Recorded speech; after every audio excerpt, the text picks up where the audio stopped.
The following program contains some performances where the subject matter may be upsetting. Viewer discretion is advised.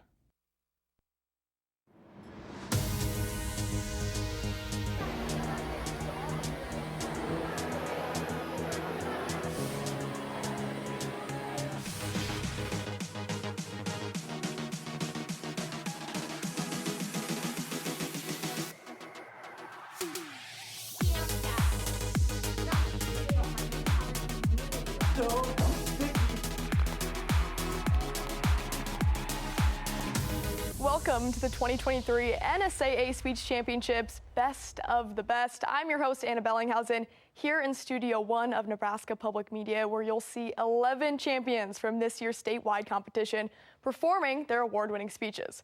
Around the state, students participate in all kinds of competitive activities that help develop lifelong skills, from sports to music to journalism to speech. As part of the Nebraska School Activities Association, the state speech competition is a resource for students to learn and develop public speaking skills by participating in a series of competitions beginning in the fall and culminating in the statewide championship in March. We'll explain more as the show continues, and before the performances, we'll help you learn more about each category with explanations from other students involved in the program. But let's dive right in with our first speech. Drew Lysey from Bridgeport High School with the C1 winning speech in the category of interpretation of humorous prose, Spooky Dog and the Teenage Gang Mysteries. Humorous prose is an event where you take a script, whether it be from a book, a movie, or a play, and you interpret it in your own way to make it funny with your own characters.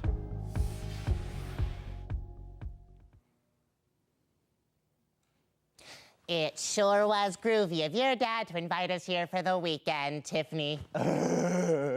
Yeah. Yeah, it was. Has anyone seen Ted? I think he's outside packing the Clue caravan. Packing? Ted's packing? I sure am, Tiffany. Oh, I want to make sure everything is ready for our big camping trip this weekend. Ring, ring. The phone is ringing. That must mean there's a phone call. Oh, get it. Whenever there's trouble, we're there on the double. Teenage Mystery Gang, how can we help you? What? You mean right now? We'll be there as soon as we can. What was it, Ted? It was a phone call. Like, who was it? It's the performer. They're headlining at the county fair, and they need our help. Pronto. To the Clue caravan gang. Let's travel back in time. 8-year-old me watching Saturday morning cartoons and eating a bowl of Fruit Loops. Let's do the time warp again.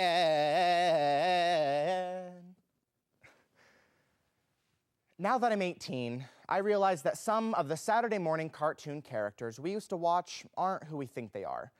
Johnny Bravo exudes toxic masculinity, Pepe Le Pew's a sex offender, and Top Cat was lurking in the closet. Not to mention the other countless characters guilty of cultural appropriation. In this episode, Fred, I mean Ted, and the rest of the gang are on a mission to find out who is the Fairground Phantom in Spooky Dog and the Teenage Mystery Gang in the Case of the Fairground Phantom by Eric Pilner and Amy Rhodes. Well, gang, we're almost there. Ted, are you sure you know where you're going? What kind of fairground is so deep in the woods? This creepy shortcut sure is giving me goosebumps all over. I think I found something. Good work, Tiffany. What is it? It's my tambourine. I've been looking for this all over. Chicka chicka, chicka chicka, chicka chicka. Look, gang, welcome to the Creepola County Fair. Spooky, spooky dog, where are you? We've got some work to do now. Ted, are you sure this is where the performer said to meet? It sure is dark back here. I'm pretty sure this is where the performer said to meet. Let's take a look around, guys. Woof, woof. A door. What is it, Spooky? Woof, woof. A door. Hey, everybody. Spooky found a door. A door. Well, this must be the door we're looking for. Good work, Spooky.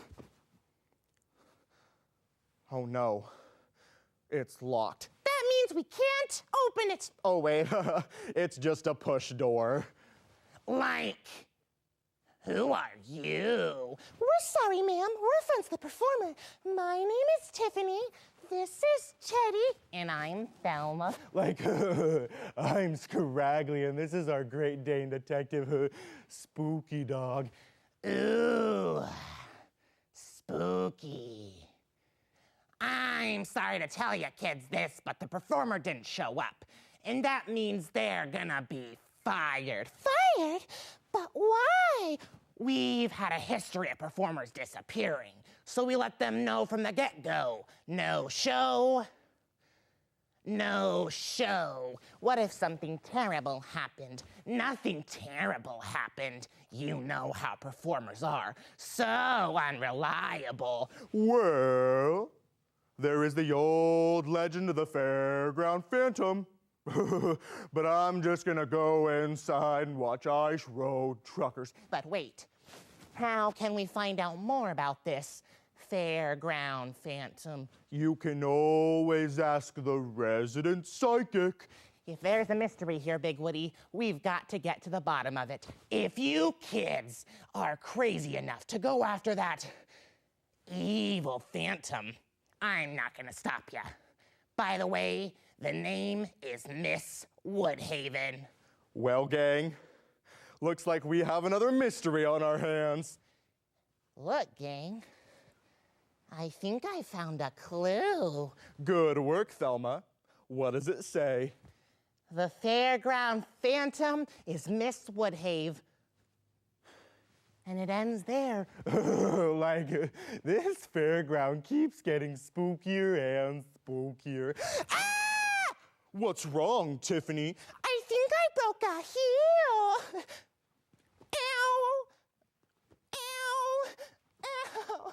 This fairground keeps getting spookier and spookier. You can say that again. Ow! Ow! Ow! This fairground keeps getting spookier and spookier. Spooky, spooky dog, where are you? We've got some work to do now. Did I hear someone say phantom?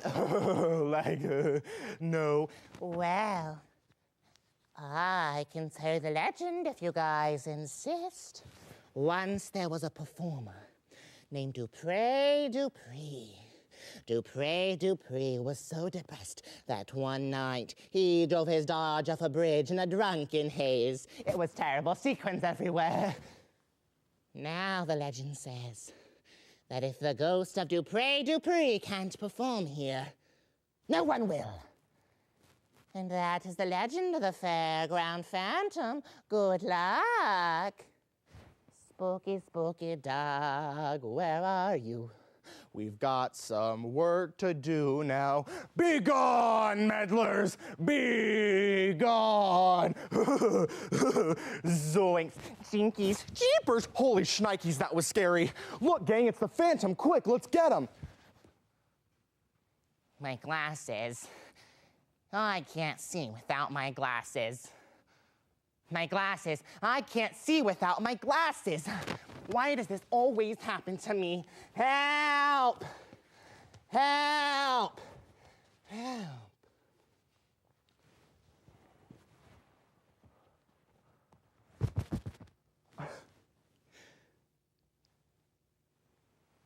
Jinkies. I think I just figured out this mystery. Spooky, spooky dog, where are you? We've got some work to do now. Ow! Ow! Ow! Ted, I think we lost Thelma, Scraggly, and Spooky. What are we gonna do? I think I know the way back. Are you sure? It sure is dark back here.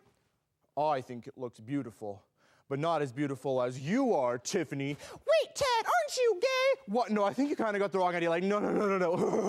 Like, there you guys are. Spooky and I got lost, and we didn't know where we were going, and then zoinks. Did you guys hear that? It sounded like Thelma. Ow! Ow! Ow! Oh my God, Thelma, what happened? You look terrible. Oh, thanks. Let's just say I lost my glasses, and I can't see without my glasses. But it's okay, because I think I figured out this mystery. Spooky, spooky dog, where are you? We've got some work to do now. Be gone, meddlers! Be gone! Look, gang, it's the Phantom again. Quick, let's do a musical number and distract him. Oh no, Ted. We don't have time for a musical number. Quick, we're gonna grab this conveniently placed net, and then we're gonna toss it on the Phantom. And, we caught him, we caught the Phantom. Good work, guys. Now let's figure out who's at the bottom of this mystery. The Fairground Phantom is Miss Woodhaven. Miss Woodhaven. Miss Woodhaven. It all makes sense. You see, earlier I found a piece of paper that said the Fairground Phantom is Miss Woodhave. Well, actually nothing made sense, but then I put 2 and 2 together. Oh, Tiffany, that's 4. That's right, it is 4. And then I found another piece of paper with the letter N on it, and I knew that Miss Woodhaven had to be the Fairground Phantom. And I would have gotten away with it too, if it weren't for you meddling kids. Woof, woof. And your spooky dog too.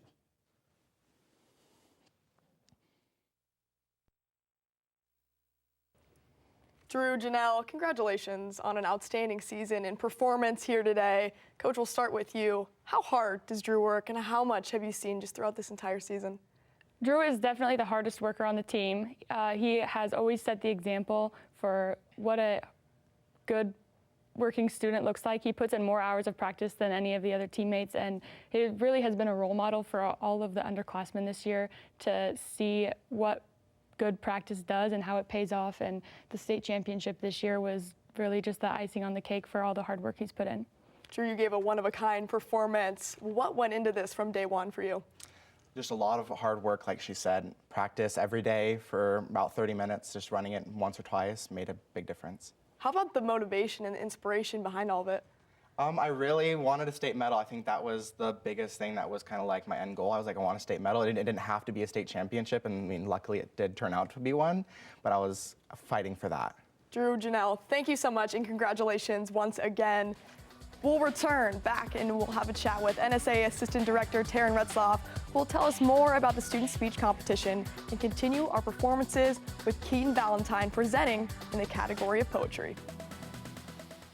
1, 2, 1, 2, 3, 4. What do you think about going to college?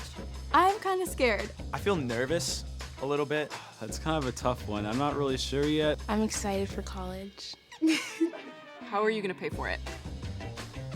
To be honest, I don't really know. That's actually a really good question. So what if you had a friend you could ask?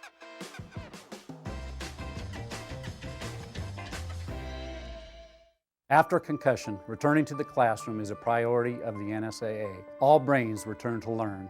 Not all brains return to play. After recognizing that an athlete has suffered a concussion, it is important to monitor the symptoms in the classroom before allowing the athlete to return to extracurricular activities. The NSAA requires coaches in all sports to take a concussion course once every 3 years. More information is available on our website, nsaahome.org.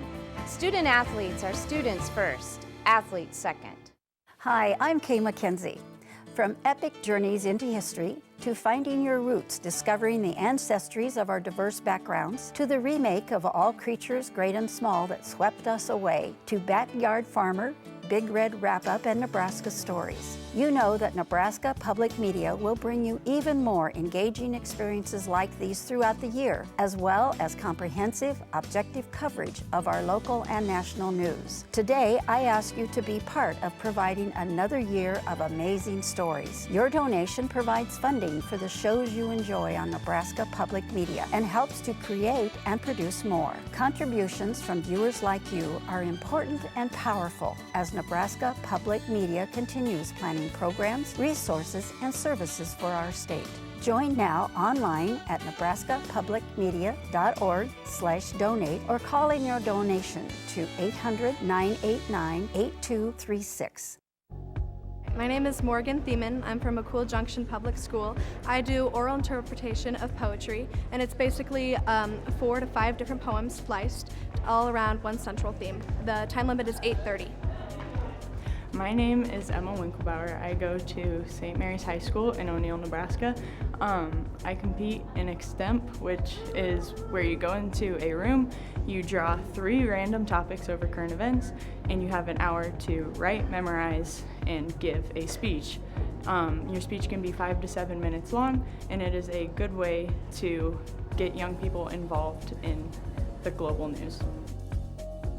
Welcome back. Next to me is Assistant Director Taryn Retzlaff from the NSAA to tell us more about the state speech competition. Taryn, thank you so much for being here.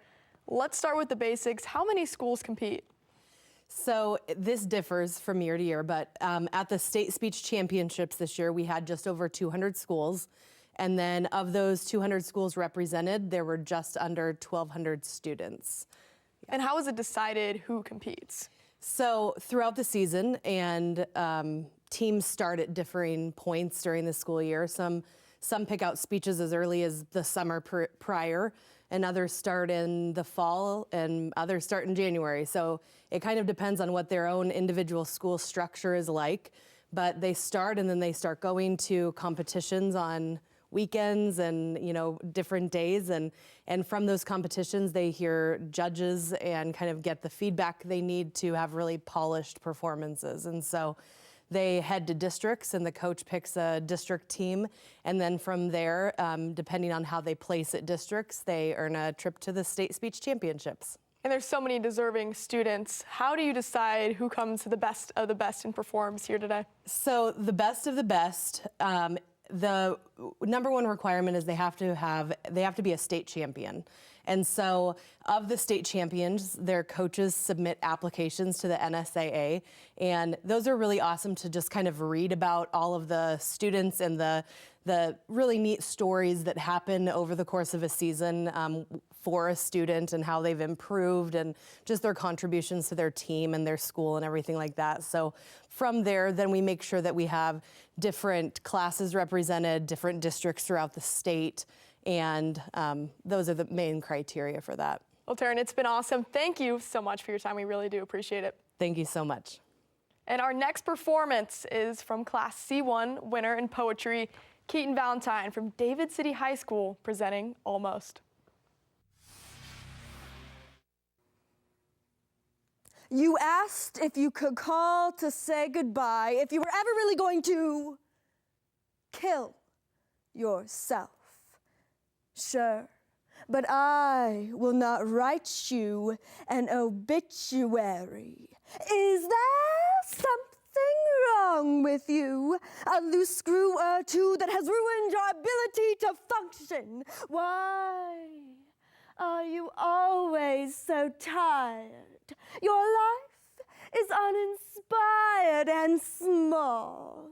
All you do is sprawl on the couch with outstretched limbs like a sloth in slow motion. Where is your devotion to succeed, Maya? You have to be perfect, Maya. Be perfect like me. I have never felt so at ease as the day you called me precocious. I have never feared big words, only those who refuse to use them. And the syllables, oh, the syllables, they rolled off your tongue like honey. And honey, I was hooked. If you carried on writing that song you almost finished, it would have been great. Bigger than the Beatles. New York author Rebecca Perez once wrote, "The hardest word to swallow is almost."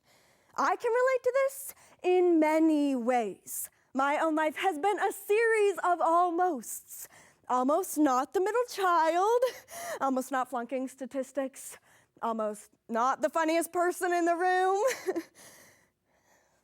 We all have our own almosts. Just as Nora Cooper and I will not write you your obituary, your perfect poem by my mare, Embryonic Phimps and Almost, with the transitions from The Angel of Almost by Ian S. Thomas, a poetry program that demonstrates that our lives can be whatever we want them to be, if almost doesn't get in the way. But if you do call me, I will write you a new sky, one that you can taste, and I will write you a DIY cloud maker. So on days when you just can't do anything else,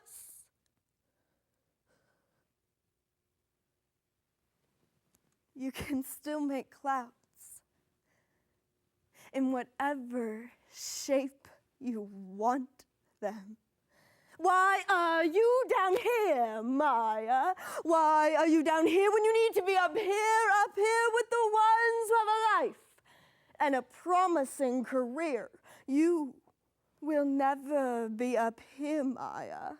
We exchanged our favorite words, mine being illuminous and yours cattywampus, and our least favorites, mine moist, and yours almost. And when I asked you why, you said that almost held veiled potential, that it represented our ability to be just not good enough, that we had come to the brink of something so beautiful, but fell short of it so many times. We crafted a word for it. If you carried on writing that book you almost finished, it would have changed the lives of many, many people. And I will not tell you that it's okay, because I will not forgive you. I will not say goodbye or I love you one last time, because I will not be okay. You need to obey. You need to say yes and okay. You need to do it with a smile on your less than average face. You need to try harder, Maya. Make it wider, Maya. You disappoint me, Maya. But even we, with our supposed mastery of the English language, even we were not immune to the shortcomings of our own vocabularies, because words can only help you if you speak them.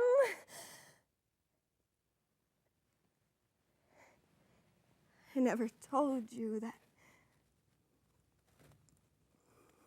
that I loved you. Because I loved you.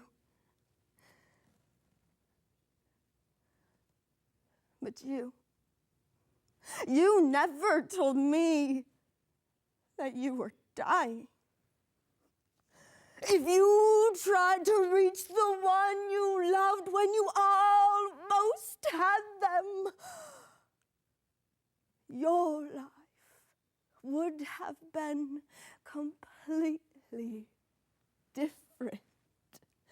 And I will write you so many dead friend poems that people will confuse my tongue with your tombstone, try to plant daisies in my throat before I ever write you an obituary while you are still here, So the answer to your question is yes. Yes, if you were ever really going to kill yourself, yes, please call me.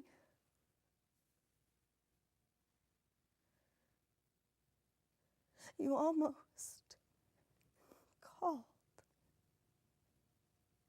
Why didn't you call? You need to stop writing, Maya. Your life is not a book. I am just trying to help you. I am just trying to love you so that you can be perfect like me. You were almost perfect like me, Maya. And after some serious consideration, I decided to change my least favorite word because while moist is gross, malignant is malicious. Malignant is uncontrollable. It means the phone call and the phrase, "He didn't wake up." Malignant is the cause of almost. Because we were on the brink of something so beautiful. But you couldn't quite reach it, and you fell too far, but I was almost there to catch you.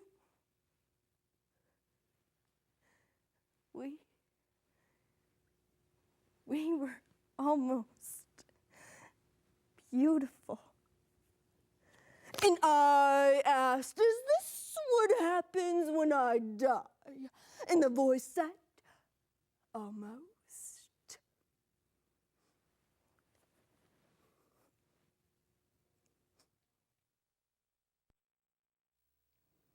Keaton and Jared, congratulations on an amazing season and your performance today. Coach, we'll start with you. How much hard work and determination goes into this entire season for students like Keaton? What probably sets Keaton apart from other students is her ability to keep working and keep creating. And every Monday, she would come in and we would create a list of things that we were going to work on and try to improve over the course of the week. And when you do that on Monday, it gives you a whole week, basically, to kind of make those changes and based on ballots and judge feedback and things that we noticed about her program and her presentation.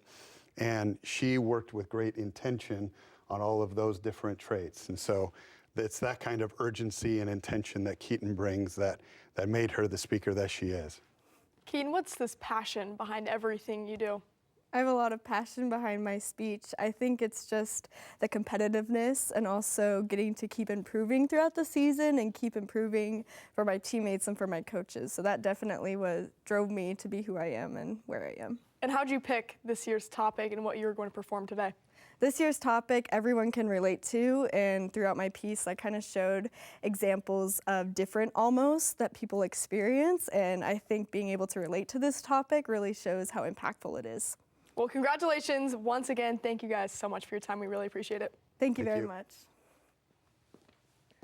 And up next, performing her Class D1 winning performance in extemporaneous speaking is Jennison Spady from Garden County High School with genetically modified crops helping Africa.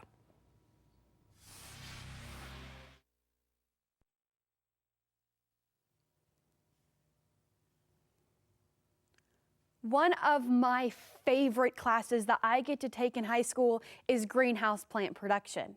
Every day I get to go out to my school's greenhouse and learn how to grow different fruits and vegetables. As a young American, I am so incredibly blessed to live in a country with a strong agricultural background and a thriving economy. However, those characteristics that I just named are not common for countries around the world. According to a Reuters article from December 14th, 2022, it said that acute hunger has spiked by 60% in the past year in African countries. This is a massive statistic that must be addressed. As African nations and the global community is searching for solutions, it poses the question: could gene-edited seeds help save developing economies and populations in Africa? Yes, gene-edited seeds could help save developing economies in Africa. First, gene-edited seeds will have more nutritional value. Next, farmers will be able to produce more. And finally, people across the continent will have the opportunity to engage in other economic activities.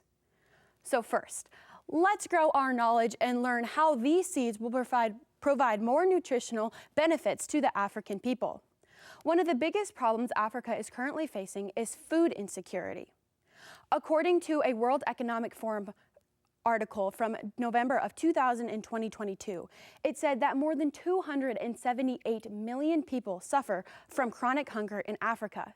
If we expect populations to continue to grow and thrive, they have to have the adequate supplies that they need, and that includes food. In order to combat this problem, we can use genetically modified organisms, or GMOs, to help feed growing nations.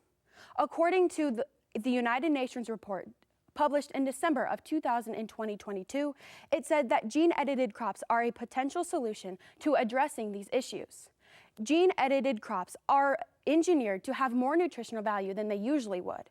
A small piece of DNA is taken from the original sample and a new piece is inserted. By inserting certain strands of DNA, food becomes more nutritious because it is genetically engineered to do so. When these crops are engineered, they are meant to feed people and they are meant to have more nutritional value than they usually would. Because of this, if African countries can use these genetically modified organisms, they will have better access to higher nutritional food. Now that we grew our knowledge in how gene-edited crops have more nutritional value, let's root up an explanation on how farmers will be able to produce more with genetically modified organisms. One of the biggest issues facing African countries right now is pests and diseases. Pests and diseases attack their crops and ruin their livelihoods. They have a harder time yielding as much food as they need. Because of this, GMOs can be engineered and developed to help combat these issues. According to the National Geographic article from December 12, 2022, it said that these genetically modified organisms will be able to become more resistant to such pests and diseases. This is supported by the Project Syncade article from August 12, 2022, that said these crops will require less chemical inputs. These crops that will be grown in Africa will become more resistant to the things that are presenting problems to African farmers. If the farmers can combat the problem from the start, they will need less energy and less chemicals to produce this. Because of this, the farmers will have higher yield rates at the end of the year. Not only will the farmers have crops that are more immune to pests and diseases, they will also have crops that are meant to grow in their environment. For example, when creating engineered crops, the crops are meant to be grown in the African environments. They can use less water and less resources. And when they are grown, they are being grown in their optimal environment. Therefore, they will thrive in African countries. It's clear that if African countries can use genetically modified crops, they will be able to produce more because they have a seed that is working for them. Now that we rooted up an explanation on how genetically modified crops will allow farmers to have higher yields, let's learn how the economy can grow if these seeds are planted.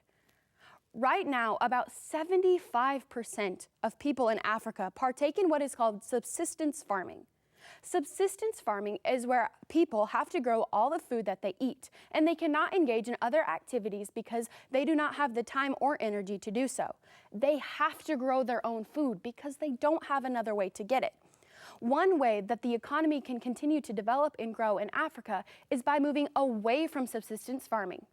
Right now, for example, in America, a small group of people produces the food for the majority of the population.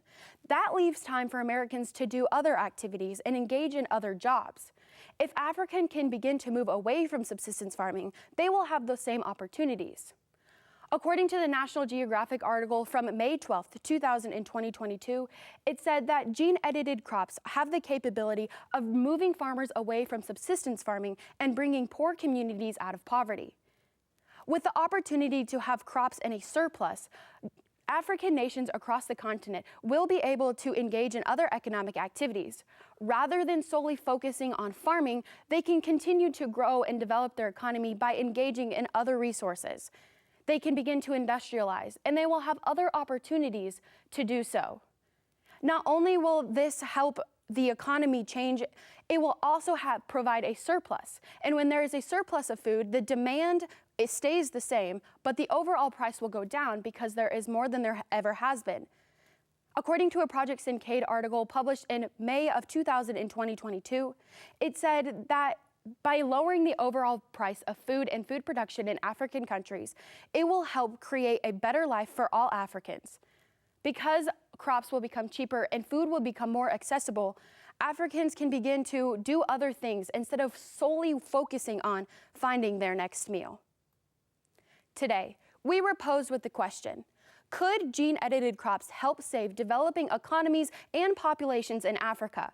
Which was answered with a resounding yes. Gene-edited crops can help save developing economies and populations in Africa.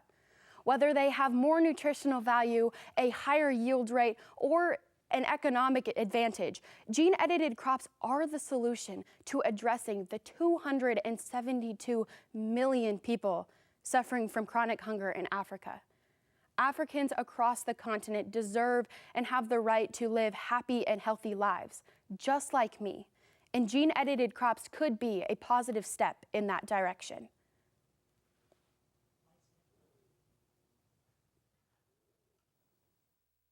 Jennison and Catherine, congratulations on an outstanding season and being here at the best of the best. Coach, we'll start with you. You see all the work that goes in throughout the entire year. What does it mean seeing it pay off? Oh, with Jennison, it's been huge. We've had a small team this year, and as a senior, she's been an amazing leader and set the example of hard work. And as you can see by the 2 gold medals around her neck, obviously has paid off for her. And there's large shoes to fill for these kids that are coming up to follow in her footsteps. Jennison, let's talk about the speech specifically. What was your inspiration behind it all? So when I drew an extemp, I drew 3 pretty good topics, but when I saw this one, genetically modified organisms is something I've studied in school and I find really fascinating. And so when I drew this topic, I was super excited because it was something I was so familiar with and it's something I was really passionate about. And so when I drew this topic, I wanted to make it very personable and something that I could, we can, as Americans, can relate to. So. We surely learned a lot. Thank you both so much and congratulations. Once again, we're going to take a short break, but we'll be back with more just after this. This is a growing corn plant. It's not battery powered. It doesn't have a 300-mile range, but it's vital in our fight against climate change. Reducing 46% of carbon emissions and producing clean burning ethanol. Corn ethanol is the climate solution we need now.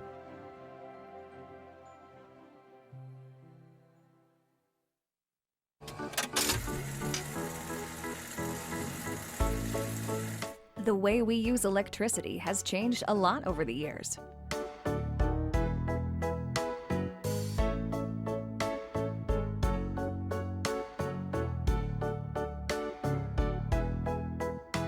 What hasn't changed is our commitment to make sure it's there the moment you need it. Nebraska Public Power District, always there when you need us.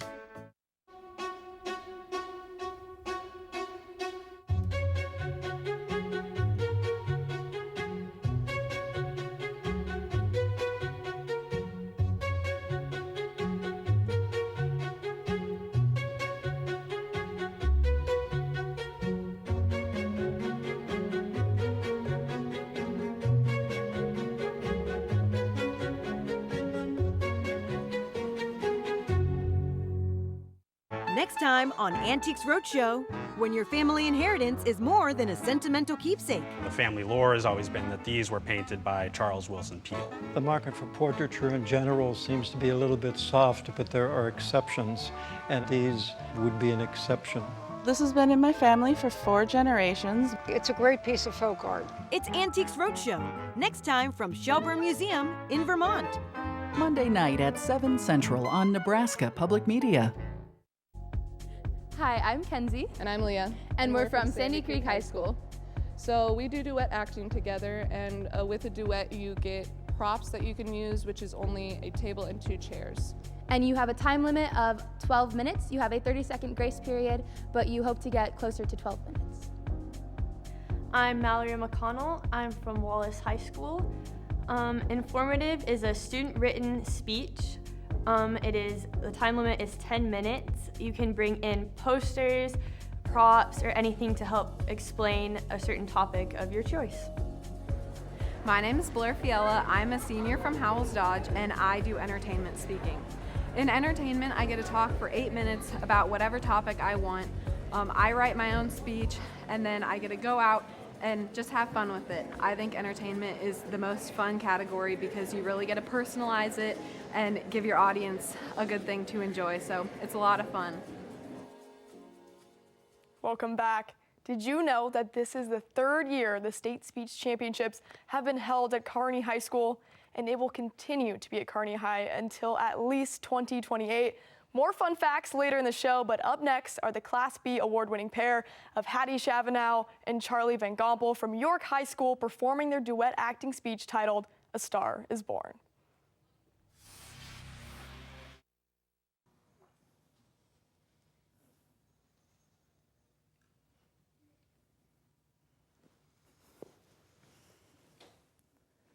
Nobody knows what waits for the dead. Nobody knows what waits for the dead. Je vous la vie en rose. Wow. She's He's a star. When I look around this room, I wonder how many people really want to be famous. We all wake up very early to perform in front of an audience for a variety of reasons. To move people. To grow ourselves. To see if we really have something special. Rising star Ali Campana finds her voice with the help of country legend Jackson Maine, who is struggling with his own demons. Can Their Love Be Enough? A Star is Born. By Will Fetters and Bradley Cooper. Jackson Maine? Thank you. Wow. Hey. I thought that might be you. I'm sorry, what'd you say? I said I thought that might be you. Yeah, that's me. Nobody knows what waits for the dead. Do you write your own songs? I don't sing my own songs, no. Why not? I'm just not comfortable.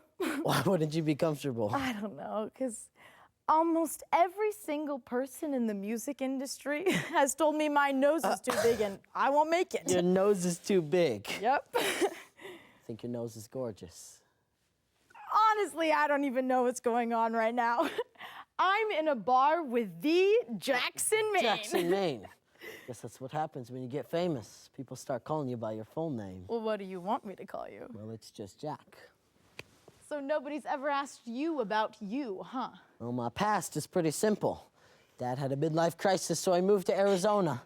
Started working for a family on a pecan ranch. A pecan ranch? Knocked up the family's daughter when she was just 18, and that's when I came in the picture. Uh-oh. She, died at childbirth. I'm sorry. Tell me something, boy. Are you tired trying to fill that void? Or do you need more? Is it hard to keep it so hardcore? Is that supposed to be me? That's you. Did you just come up with that now? Maybe. It's pretty good. I don't know. I had this idea the other day, and you could honestly work with it as a chorus, but I'm off the deep end, watch as I dive in. I'll never meet the ground.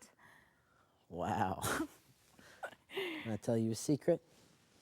I think you might be a star. Oh, stop. Don't worry, I'm not going to tell anybody. I'm not very good at keeping secrets. A gentleman. Come to my show tonight. All right.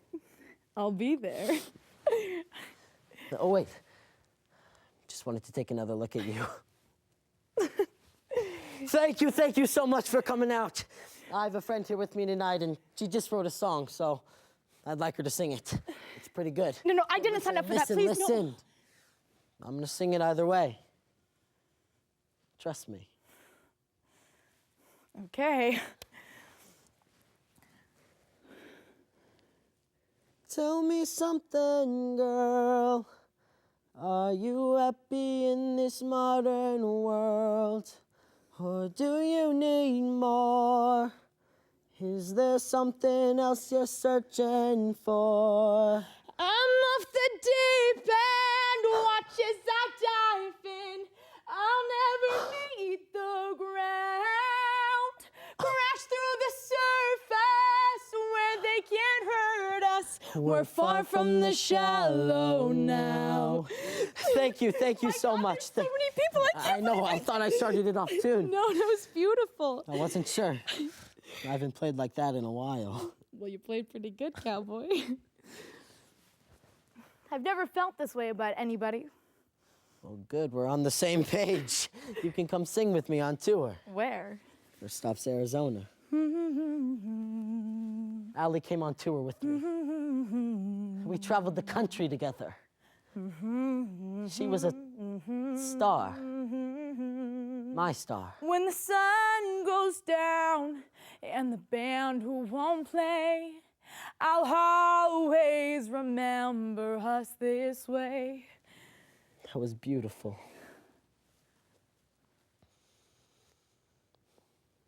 That's when I began to lose her. Record deals, agents, money, everything that I used to have, I was aging out of, and she hit the road running. I mean, don't get me wrong, I couldn't be happier for her. But she was no longer mine. The world needed Allie. I needed Allie. So I went back to the bottle.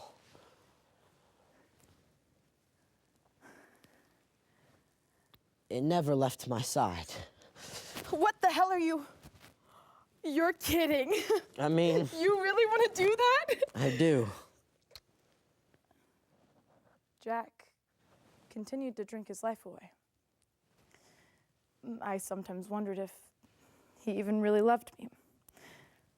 Every time he told me, he was drunk. I love you. So how could I truly know? Have you been drinking? I've had a couple. It's morning. Yeah, you see, you've been nominated for 3 Grammys. It's great. How'd you find that out? Your manager told me. That's great. I can't believe Just trying to figure it all out, that's all. What are you trying to figure out? I don't know, maybe I failed you. You failed me? Yeah, you're embarrassing. I'm embarrassing? I think it's so No, you're so embarrassed with yourself that you've got to put me down. I'm just trying to tell you don't need all those people. You know what I need? Is for my husband to love me. No. All right, then let's go. You want me to be your drinking buddy, be your dad? You couldn't be my dad if you tried. He had more talent in his pinky finger than you'll ever have. So don't go there. That's over the line. All right, just grab another drink. You've got those pills in your pocket, too. You're just ugly. What? You're just ugly. Get out. Get out!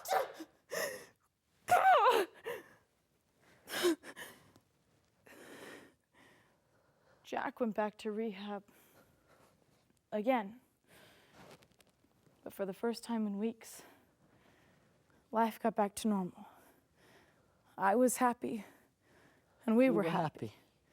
We even started singing songs together again. And I forgave him for what he did to my career because I loved him. But I just wanted him back. The real Jack. I wanted to go on tour with Allie again. I felt so much better after rehab. So I talked to Allie's manager. But, he told me I wasn't ready. He told me that Allie would never say this to my face because she loves me too much, but that I was an embarrassment to her. I was holding her back.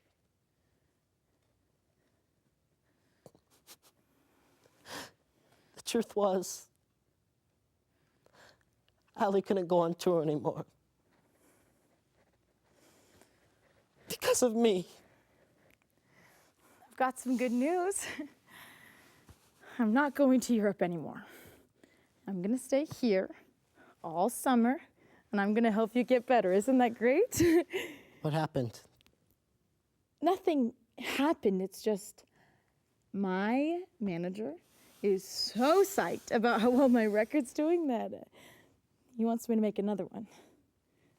So tonight's gonna be my last show. Going out with a bang at the Forum. That's great. Yeah? You should come with me. We can sing Shallow together and the fans will go crazy. Come on, cowboy. I'll be there. Yeah?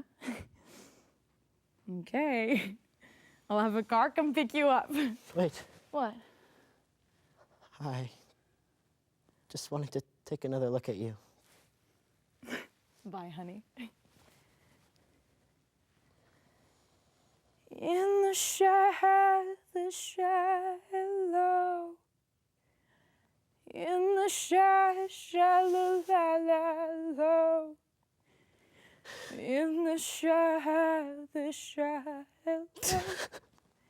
we're far from the shallow now.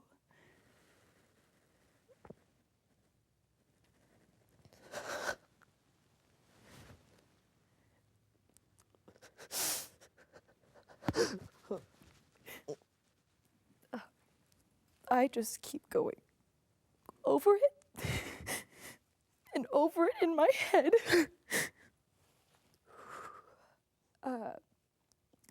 Jack said music is essentially just 12 notes over any octave.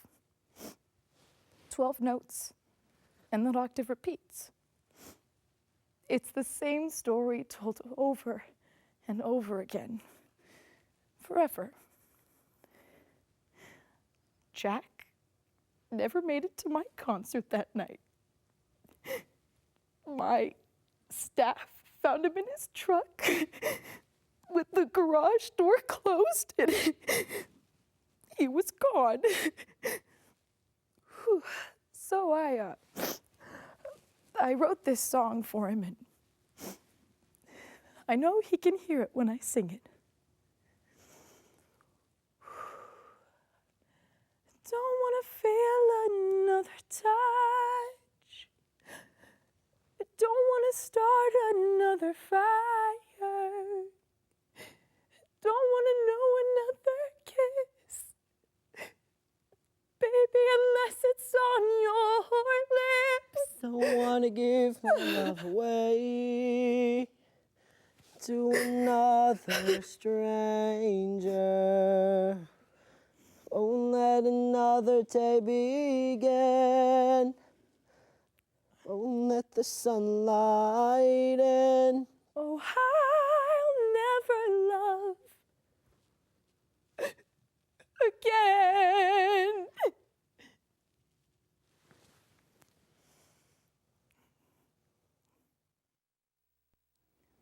Hattie, Charlie, Becky, congratulations on an outstanding season and performance today. Coach, we'll start with you, though. How much passion and just drive goes into this entire season to see it pay off? Well, we've had a rising star with Hattie the last 4 years and an up-and-coming star with Charlie, so they truly found each other to put on this production, and they practice morning, noon, and night, honestly, to make it happen, and they're just exceptional stars. Hattie, how about you? How did this all come together from your eyes?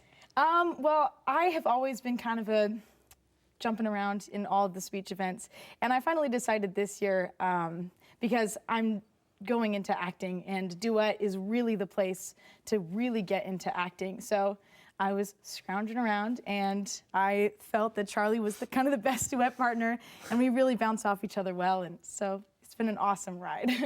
Charlie, you're a rising star. We heard Coach say it. What have you learned this year? Oh, I've learned a lot. I mean, it's really an honor to be on the speech team with Coach Stair and to be a duet partner with Hattie. And it's been really fun, and it's been a blast. So. Awesome. Thank you guys so much. We really appreciate it. Congrats one more time. Thank you so much.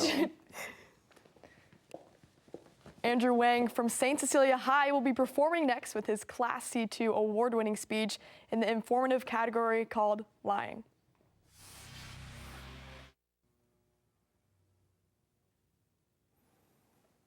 In the summer of 1738, on Ferry Farm, a plantation near Fredericksburg, Virginia, laid a boy, just 6 years of age. This boy was gifted a hatchet, which he later used to unknowingly cut down his father's beloved cherry tree. When his father found out, he was furious. But as he confronted his son, he received an unusual response. I cannot tell a lie. I cut down the tree. Astonished, the father embraced his son and rejoiced in his honesty that he claims was worth more than 1,000 trees. Little did they know, that boy would grow up to become the first president of the United States. However, while the story of the cherry tree is a joyful one, it was a myth invented by one of George Washington's first biographers. Unfortunately, there are more lies out there, far worse than that of the cherry tree, that aren't just myths. The Watergate scandal, the Chernobyl disaster, Nazi propaganda, our world is filled with lies. And so today, we will attempt to further our understanding of this natural phenomenon, to see if you can handle the truth. First, we'll peek into our brains to discover what lying is and why it's so easy. Next, we'll read between the lines to uncover the clues and details that help us catch those who are lying, before finally examining the relationships between one another and seeing how lying might have a hidden benefit. So first, let's peek into our brains to discover what lying is and why it's so easy. To lie, according to Merriam-Webster Dictionary, is to make an untrue statement with the intent to deceive or to create false/misleading impressions. So where would we want to use this? According to a study conducted by the University of Wisconsin in 2021, 72% of all lies were told to family and friends alike, with the most common reasons being to make a joke or to get out of trouble. Of course, we've all slightly exaggerated a story to get a better laugh, or lied about who hit who first to get out of trouble. But why is this so easy? According to an article titled "The Chemistry of Lying," updated in 2020, scientists found that certain neurotransmitters are released into our brains when we lie. Adrenaline can cause excitement in our bodies, while dopamine can provide an intense feeling of reward. Pair these two together, and we now associate this excitement in doing something wrong with the same feeling we get from doing something right. In an instant, lying has been wired into our brains as this right action instead of wrong. Even worse, it doesn't stop there. According to a study conducted by the University of Notre Dame, researchers found that dishonesty snowballs over time. Their study included a series of tests in where two groups would simultaneously see various images of jars of pennies. Guess how many were in there before Group 2 would ultimately submit a guess on both of their behalves. The catch? Group 1 would be paid according to how much they overestimated, while Group 2 would be paid according to how accurate their guess was. Of course, this led to the first group inflating their estimates in hopes that their counterparts would too overestimate. Over the course of the study, participants from Group 1 were able to become desensitized to the negative emotions associated with lying, partly due to the payout, and by the end of the trials, lies had almost doubled in magnitude. Backed by the reassurance of our friends cheating us out of money, we might begin to ask ourselves, is there a way to read between the lines, to uncover the clues and details that help us catch those who are lying? According to Dr. Lillian Glass, author of the book, The Body Language of Liars, there are 4 distinct category shifts when detecting lies: body language, facial expression, tone of voice, and content of speech. Through body language, liars tend to use gestures after they speak, as opposed to during or before the conversation. I mean, during, or before the conversation. This is due to their minds being too busy in the construction of a lie to the point where they just can't keep up. Liars might also tend to face their palms away from you, or more commonly, stick their hands in their pockets. This is usually due to an unconscious signal that they're withholding information or emotion. In facial expressions, liars might dart their eyes away in a crucial moment, roll in their lips to the point where they disappear, or have a sudden change in complexion, such as turning extremely pale, says Mark Boutin, author of the book How to Read Lies Like the FBI. Another crucial factor is in tone of voice. A liar's voice might have a sudden change in volume as they get more defensive, or they might have a higher pitched voice due to their vocal cords constricting as an instinctive response to stress. The last and final category shift is in a liar's content of speech. This could, ironically, be using phrases such as, "Let me be honest with you," "I want to tell you the truth," or "honestly." Other common indicators are using more filler words, such as ums, uhs, or likes, as research conducted by the University of Michigan in 2021 found that speaking with more vocal fill tends to be a common indicator of deception. While the act of catching a liar might seem like a daunting task, when you break it down, bigger, more universal clues help us catch liars alike.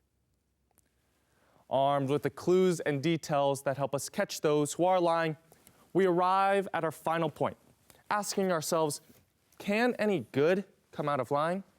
Now, while it is obvious that lying inevitably breaks our trust in one another, Harvard Law's program on negotiation has a surprising breakthrough. Contrary to popular belief, certain types of lies can actually help strengthen the bonds between parties. Benevolent lying, or what you might know more commonly as white lies, is the act of telling a lie, but not with the intention of harming anyone in the process, rather to help the person to whom the lie is told. Emma Levine, assistant professor of behavioral science at the University of Chicago, backs this and adds that these types of lies aren't just seen as acceptable, rather essential. Her research has yielded results to show that we favor benevolence over truth. And in some cases, it is even more ethical than telling the raw truth. Common examples of this could be giving your coworker a boost of confidence before being meaning, or the time-old classic of telling your significant other who just rolled out of bed with no makeup and frizzy hair, "Wow, I mean, you just look beautiful."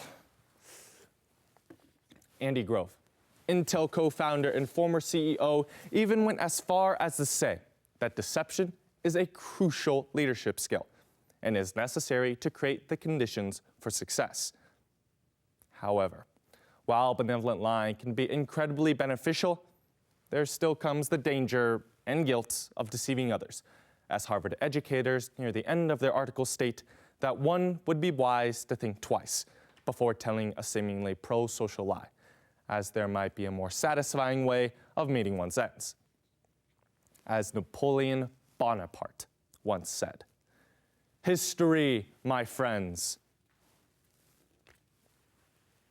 is just a set of lies agreed upon." And so one can imply that a world without lies is a bland world. Lies can make life interesting. It helps differentiate between the good and the bad. It shapes our world and has helped shape our world for centuries. With this pondering thought on our mind and the trust of our coworkers on the line, we might realize that lies are more abundant in our world than we previously thought. Today, we first peeked into our brains to discover the chemistry behind why lying is so easy. Next, we read between the lines to uncover the 4 distinct category shifts when detecting lies, before finally examining the relationships between one another and seeing how benevolent lying can actually be beneficial. So the next time you remember the story of George Washington and the cherry tree. Nazi propaganda, a compliment you received in the morning, or you must trust your friends with money? Think twice, as benevolence is essential. History is just a set of lies, and I mean honestly. How do you know anything I just told you was true?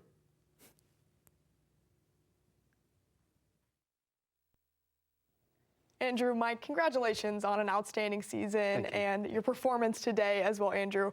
But Coach, we'll start with you. How much hard work and determination goes in throughout this entire season?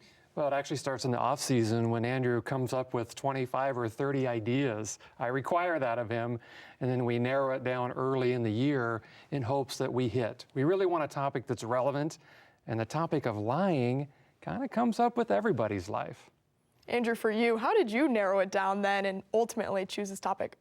Well, actually first it was supposed to be trust instead of lying. But halfway through writing my speech, I decided that it just wasn't working, so I switched over to lying, which actually would have been like my second or third choice because they were really similar. But from the 20 or 30, I mean, this one just stuck out the most. It's something that everyone can relate to. Just about everyone lies, so we wanted to find something that everyone can relate to and ultimately do that in a speech. Andrew, how about for you and what you've learned just throughout this entire season? This whole year, I mean, just taking things from what I've learned in past years and integrating it into this year. I mean, the competitions, they feel different having the experience that I've had. But overall, it was a fun and exciting season, and I'm glad it ended the way it did. Andrew, Mike, congratulations once again, and thank you so much for your time. We really appreciate it. Thank you. Thank you. Let's keep things rolling with the entertainment category in our Class C2 winner, Greta Woldrick from Guardian Angels Central Catholic High School, performing her piece titled Dependency.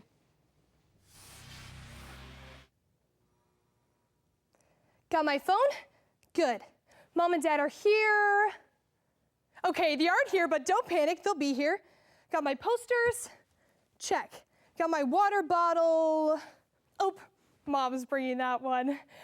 Okay. Do you depend on things? I do. My dependency on certain things is equivalent to lungs needing air, to honeybees requiring pollen, to Leonardo DiCaprio needing a girlfriend under the age of 25. To a man wandering the desert for many, many months, tiny particles of sand slashing across his flesh like a million daggers as his body aches for that very last sip of water. Oh. Still no mom. So what am I dependent on, you ask? Let's dive into my 3 dependencies. My phone, my parents, and my dependence on winning people over. I see you're on time today. Way to go. How'd you do that? I'm willing to bet that your handy-dandy phone alarm did the work for you. See, we already have something in common. Dependency on phones. Or maybe, perhaps you woke from your slumber by a cute good morning text from a certain someone. I didn't. But maybe you did. My speech coach, who is 30, flirty, and thriving, by the way, told me that when she first got a phone, she was limited to 300 texts per month. How? I blow through that many before 9 a.m. And before everyone above the age of 50 starts rolling their eyes. Okay, Boomer, I know if you wanted to talk to someone, you actually had to go physically see them in person. Cringy. Or the common, back in my day, we'd use real authentic paper maps. We didn't have this here due to Google navigation. Sounds absolutely miserable. My generation doesn't even know north from south. But you know what? That's okay, because we don't have to. And how did people even know what the weather was like before phones? My outfit choice depends on my weather app. Leaving my bed to physically drag myself to the living room to turn on the TV to watch the news in order to decide between my flip-flops or my parka? No thanks. The use of a phone also comes in handy when it comes to problem solving. Confused? Hop on YouTube. Watch someone else figure out how to do it for you. Kids probably don't even need their parents to teach them how to ride a bike anymore. But not me. No, no, no, no, no, no, no. I still need those parents. There are times when I catch myself thinking, wow, I'm ready for college. No more curfew, no one yelling at me to get out of bed in the morning, no one asking for me to do house chores, no more parental supervision. Sweet, sweet freedom. Get it together, Greta. After that moment of weakness, I quickly come back to my senses. Greta, who feeds you, clothes you, shelters you. My parents, who attend every single speech meet. Except this one. I mean, look. They prepare me home-cooked meals every single night. My mom makes sure I'm getting in the 5 major food groups. In college, I'm going to be eating ramen, fast food, junk food. I am not ready to gain the freshman 15. Give me a moment. Also, I depend on them to give me a drink when I am thirsty. Which would be really nice right now. Anyway, let's get to the good stuff. Monday! There are very specific tactics I use for this dependency. Listen up. Imagine you and your dad just got into a huge fight, but you need some dough because you're just about to go out on the town and that part-time McDonald's gig just isn't cutting it anymore. You pounce with the sweet tactic. Hey, Dad, I love those jeans. They're really working for you. How's your day? Good? Tell me more. I want to hear all about it. No details left out. What was that? We got the 3,500s of rain. Oh, we needed that moisture. You know what I need? $20. No, but did I mention that I love you? This dependency started from day one. Literally, I will not be here. She gave birth to me. I need them. I'd be naked, cold, hungry, thirsty, broke without them. I got the 20 bucks, by the way. As you can see, I'm pretty good at winning people over. I derive satisfaction from breaking the ice and making the connection with someone. I depend on the connection. So hey, how's your day going? Good? Mine? I'm stressing because I'm trying to be impressive. Some people in here today. Yeah, you. And you. Even you in the back. I see you giggling. I depend on winning people over. Is it such a bad thing that I want everyone to be my bestie? I can guarantee the majority of you have had a terribly awkward, silent conversation with someone. Guys, never again with me. You can depend on me. So basically, I'm dependent on being dependable, which depends on dependability. You can depend on me for being dependent. That's for sure. Sometimes I have to ask myself, why do I even do speech? And I have the answer every single time. To win these beautiful people over. Just so you know, whatever you write down today will determine if I go home crying. I just will not be able to stand the thought of you, my friends, I hope, not liking my speech. Or worse, me. Oh no, the anxiety, the fear, the depression is starting to creep up inside of me just at the thought. This was taken at a real speech meet. But that will never happen again. Right, guys?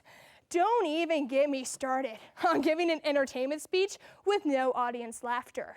You know what my dependence is, and you cut off my supply. The shame, the embarrassment, the sadness. I will never be able to get over it.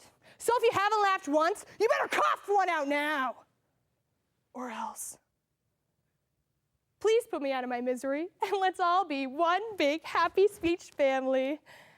Ah, dependency. The good, the bad, the ugly. Now you know how dependent I am on my phone, my parents, and winning people over. Man, I am parched. Have I gone through my boards? Yep. Are you writing down something good? I'm dependent on a 1st and 50. Is this a totally getting hot here. I need water. Where are my parents? At least the people like me, right? I'm dependent on you. Why aren't you clapping? Clap!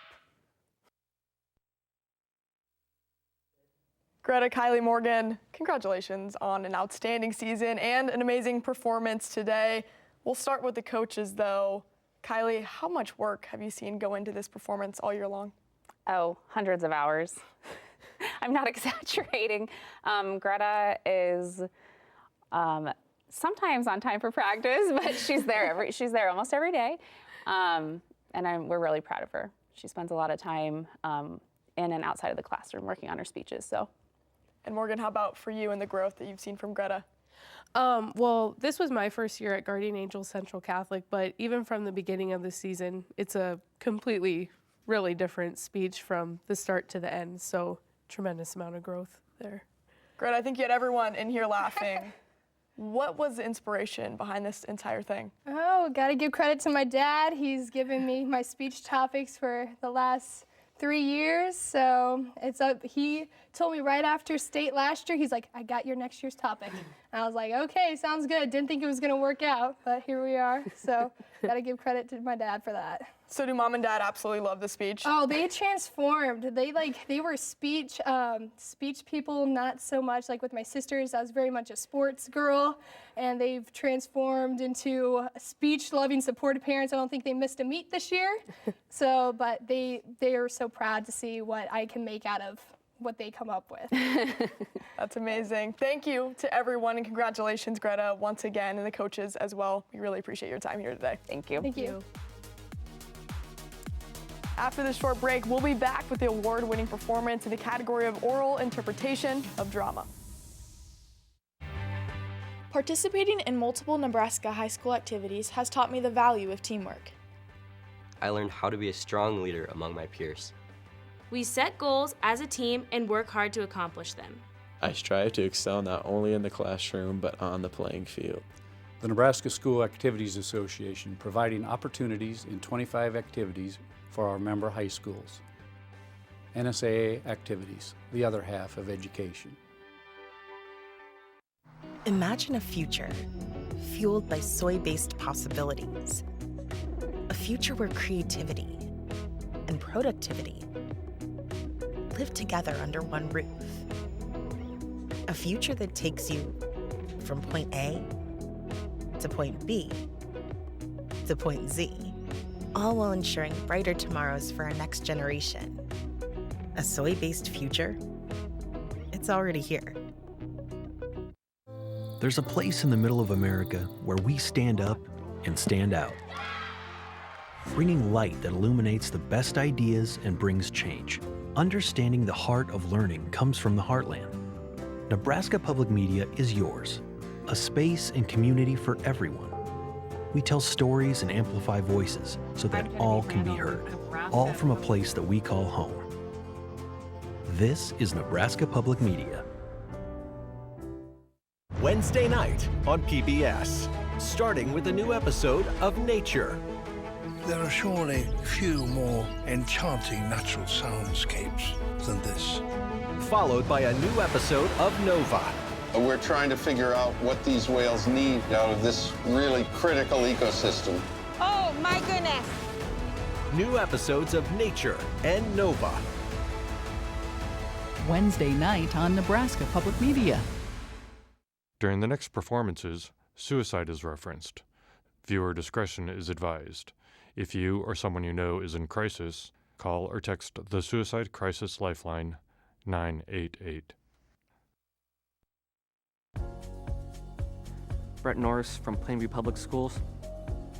Well, OID is oral interpretation of drama, and it's where multiple people play through a script that's already made, and they have to include their books with it, and the time limit of that is 15 minutes.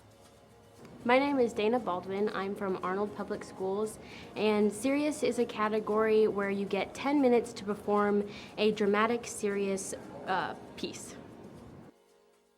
Welcome back, and here's another fun fact for you. At this year's state championships for speech, there were 106 speech judges hired by the NSAA to judge, which illustrates just how much is going on at these events and how many students are involved.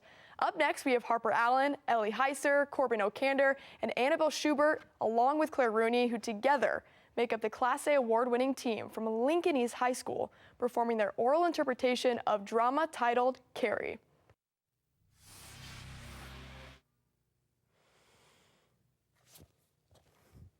Name, please. State your full name. It's Susan Snell. And you are from the town of? Chamberlain, Maine.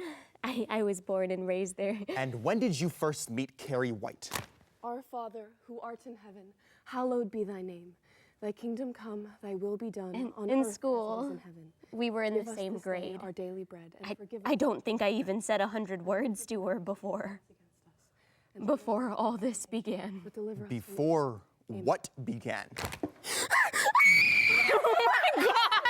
It's Carrie. I'm dying. Oh my God, that's blood! Period. Plug it up. Plug it up. Plug it up. Plug it. What do you mean the light bulb exploded? I'm just telling you what happened. What do you want from me? We want the truth, Miss Snell, until it makes sense, until we understand. What you need to understand is that we were just kids trying to do our best.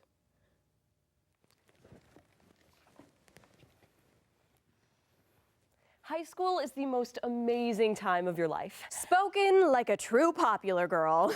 But for some, these transformative years can be hell on earth. And if we turn a blind eye to the suffering of others, it begs the question, do we all have blood on our hands? Carrie, by Stephen King.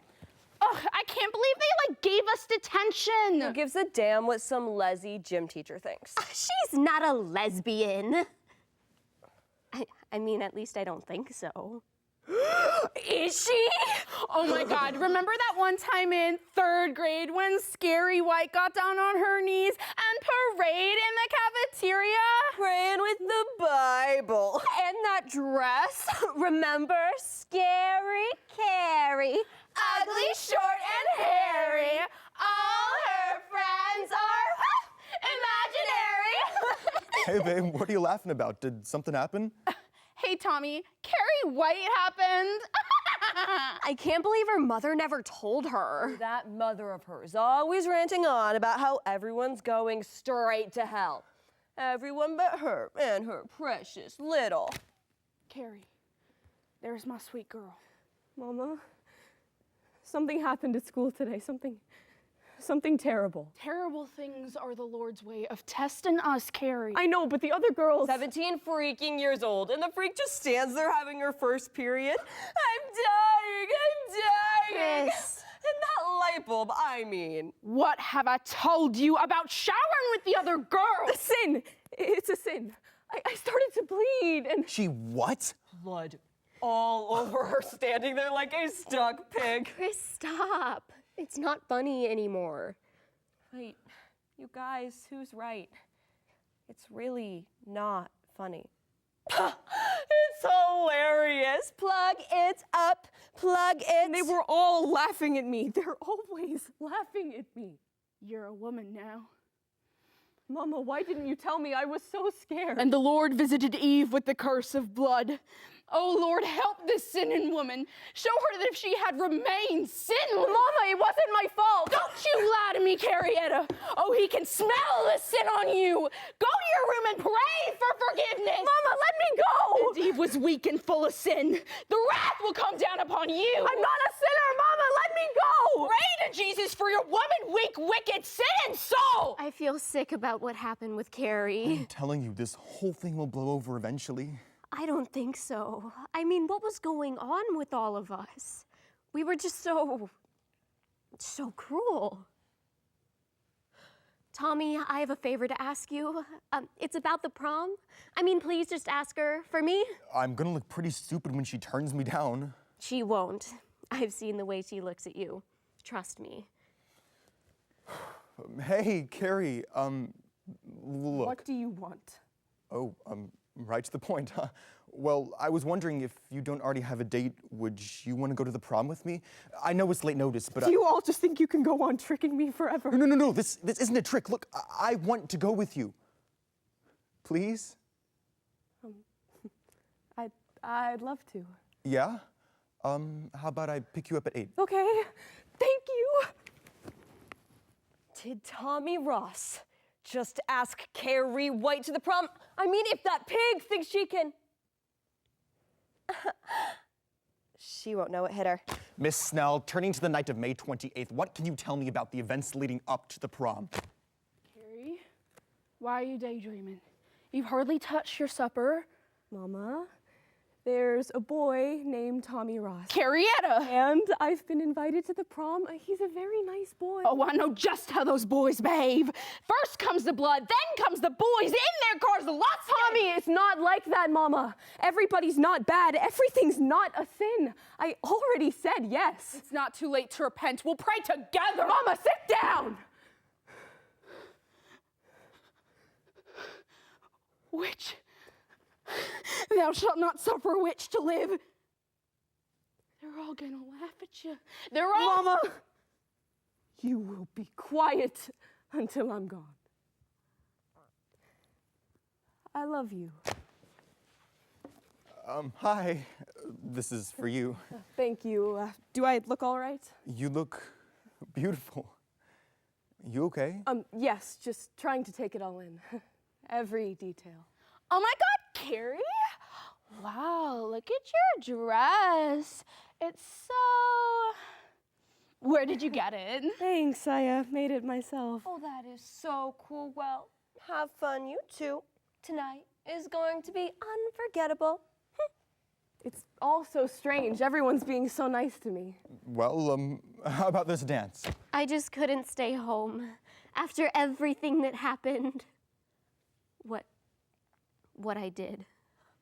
But by the time I made it to the prom... All right, the moment you've all been waiting for. This year's prom king and queen are Tommy Ross and Carrie White. Carrie looked so happy. But then... Pig's blood for a pig. They're all gonna laugh at you. They're all gonna laugh at you. They're all gonna laugh at you. Stop laughing at me. Stop laughing at me.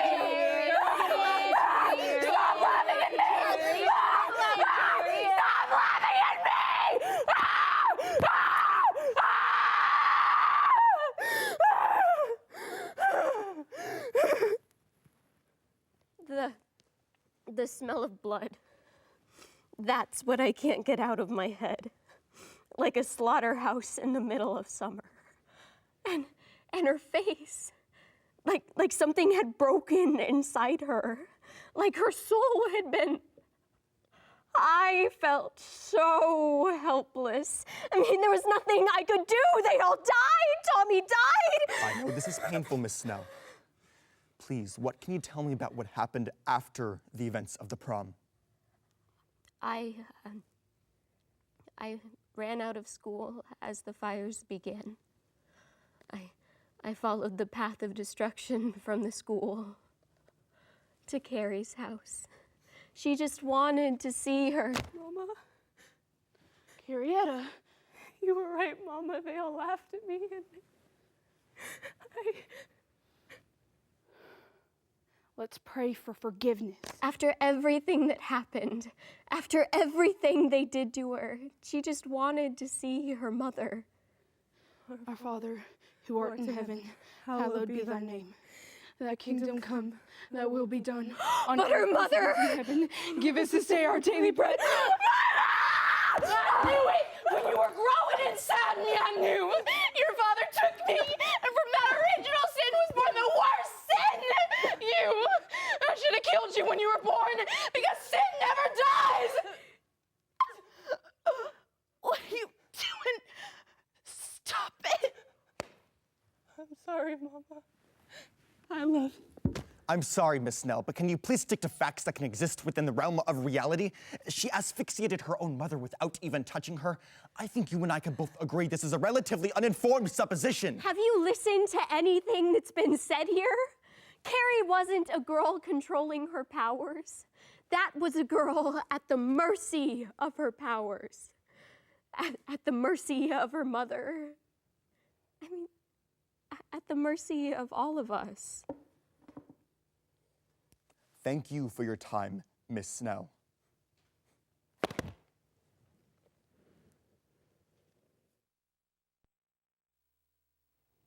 Nick, Harper, congratulations on an outstanding season and performance today. Nick, we'll start with you. Sure. You've seen these kids go from day one to right now. How have you seen this group come together?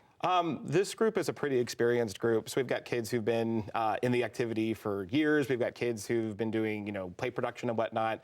And they just, came together. Right off the bat, it was clear it was a pretty special performance and some pretty special kids. But since then, they've gotten closer. They've really perfected this piece using all the skills they were able to draw from past experiences too. So it's just been cool to watch them get to the final place. Harper, how about for you in working with this group? What's it meant? I think the most important part has been the teamwork and friendship. I think to have a good OID, you have to have a good group of people who all love each other and care about each other. And I think that's why we've done so well this season, is because we have such a strong sense of community with each other. So I think, yeah. Well, thank you both and congratulations once again. We really appreciate your time here today. Awesome, thank you. Interpretation of Serious Prose is our next category, being performed by the Class A award winner from Lincoln Southeast High School, Dawson Dynick, and his piece, Brave Face. The following performance includes references to suicide and rape, which may be upsetting or triggering.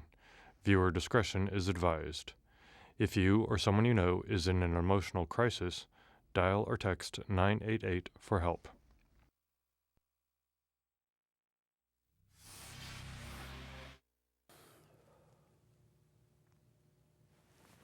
My mom didn't really quite understand when I came out to her. You mean I'm not gonna have grandchildren? And my dad, he couldn't really look at me, yeah. But I had a saving grace. I was applying to NYU, and I was gonna be a star. Oh. But,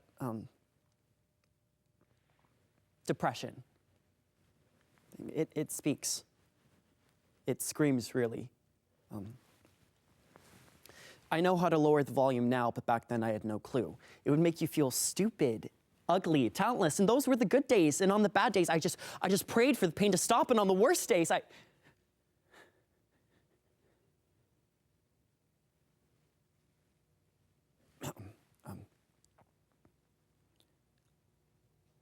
I hope to die.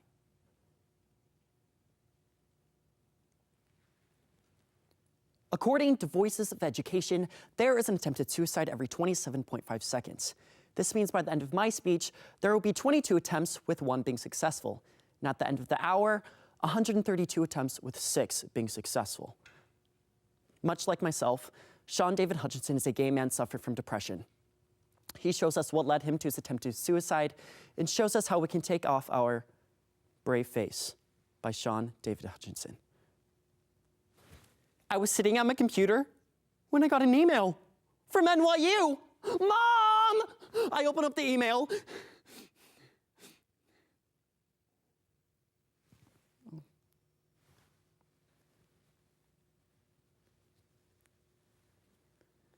I was rejected.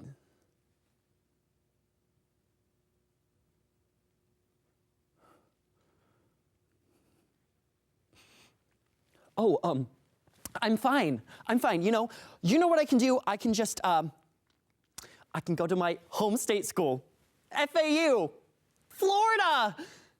Oh. I left my first class, not at NYU, and I see a man. He calls himself Brother John. Oh. He was calling the women sluts and whores. Oh, and once he was done with the heterosexuals, he moved on to the homosexuals. Of course. Oh, he said we're terrible people because our sex has so much pounding, pounding, and pounding. And then he said we're murderers because apparently in the Bible, if you hate your brother, you're a murderer. And we hate our brother because our sex has so much pounding, pounding, and pounding. Oh my God, it was so stupid. I mean, it made me feel stupid. It reminded me about how, like, growing up every single day, I just wish I wasn't gay. Oh, shoot. Wish I wasn't gay. Especially since I can't come home after I came out. I remember, even since I was little, I used to pray to God. I used to say, Lord, please, just make me normal. All I want is normal.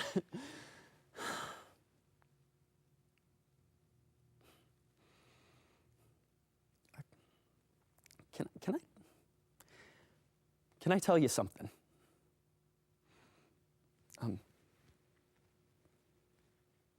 Most of the time, I want to kill myself. And I hate it. And I hate. And I hate. Hi, my name's Parker. Parker? He was tall, thin, brown hair, cute if you squinted the right way. He invited me to Lamba, FAU's United Gay Straight Alliance group. I went, and the first meeting was disappointing. I felt like I did not fit in at all. But I kept on going because he was there. One time, he asked me to go over to his place. I went. I sat down on his couch. He closed the distance between us. He took my hand and he...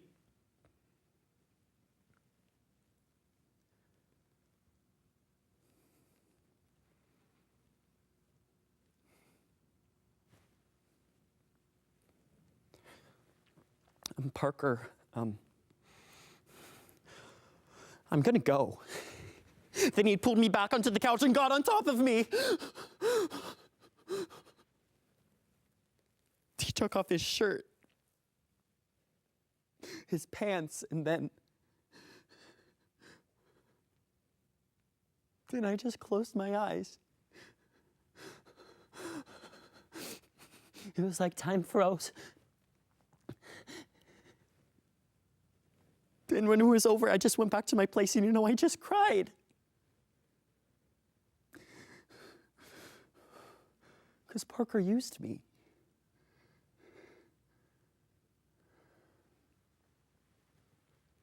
Parker used me. I thought I would find a boy who would love me more than my parents, but no. No, and I hate it, and I hate.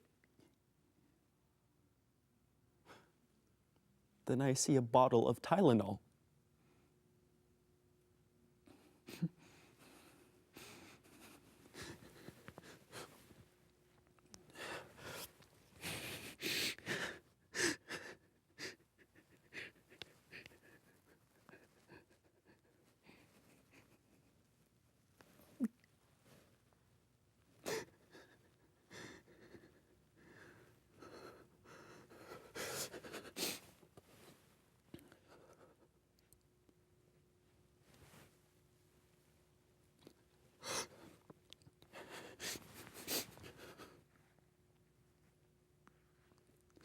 The world was never going to accept me.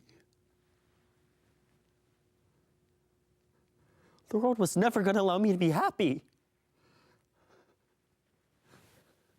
And my parents, they're great people, but my dad can't look at me because I don't play football, and my mom assumes the worst every time I bring a boy over, and I am just so tired.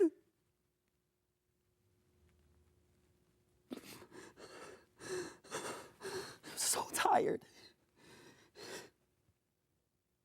I just want normal. God. I just want normal.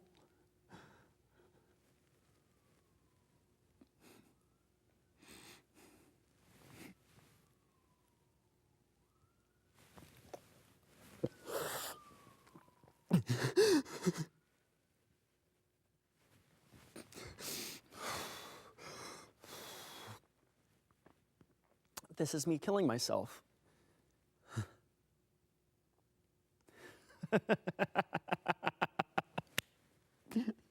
This is me killing myself.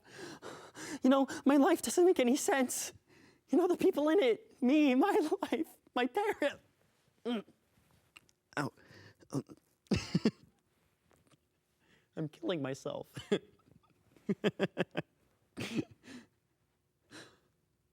Oh my God. I'm killing myself. Oh my God. What did I do? Oh my God. Oh my God. Come out. Hello. 911. I took too many Tylenol. I think I'm dying.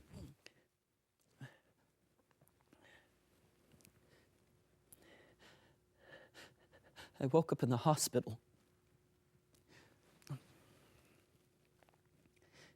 The lady asked me if there's anybody I'd like to call.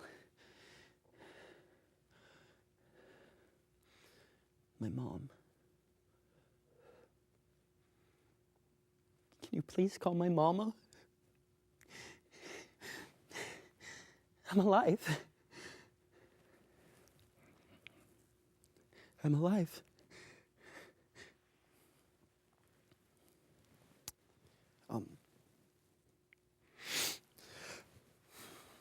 I guess that's the end. Well, not the end really, but more of a beginning. I graduated from FAU. I moved in with this spectacular guy. I mean, didn't work out, but that was okay. Because I learned to like this person. I learned to love him. The problem, and it's easy for me to say that things get better because I'm in a better place, but things will and do get better. You won't always be in high school. You won't always live with your parents, and things will and do get better. The problem was never that I didn't know who I was. The problem was I thought that was not good enough. But I was. I am, and you, all of you, you are too.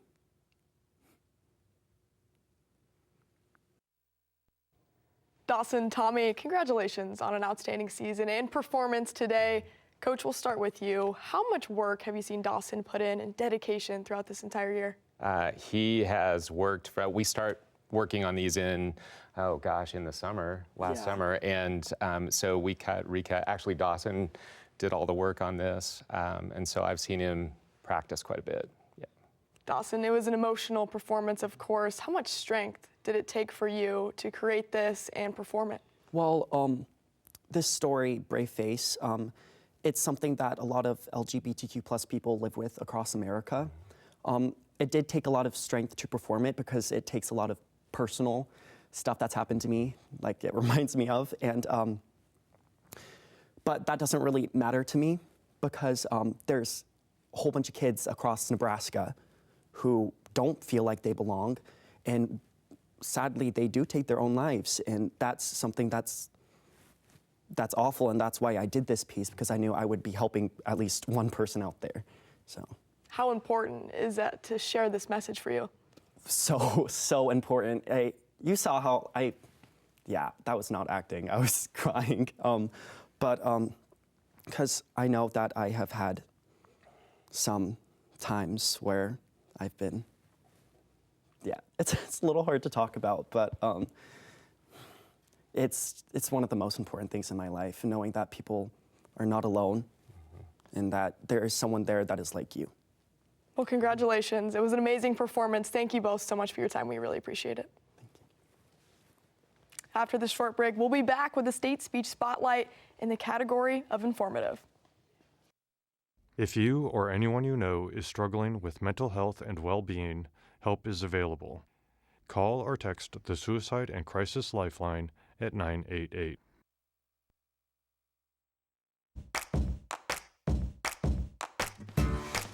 Education quest, take 4.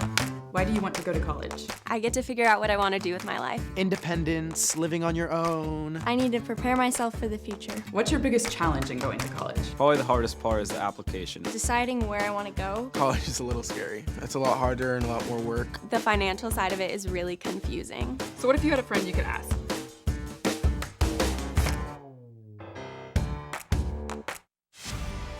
On iconic America. That Hollywood sign is the most famous sign in the entire world. Nothing can touch it. It represents this dream factory. People can project onto it whatever meaning they want. It's not too surprising that Hollywood also has a lot of anecdotes and myths about its own origins. This is the West Coast version of the Statue of Liberty, right? Sylvester Stallone, and I'm in his shoes. Wednesday night at 9 Central on Nebraska Public Media.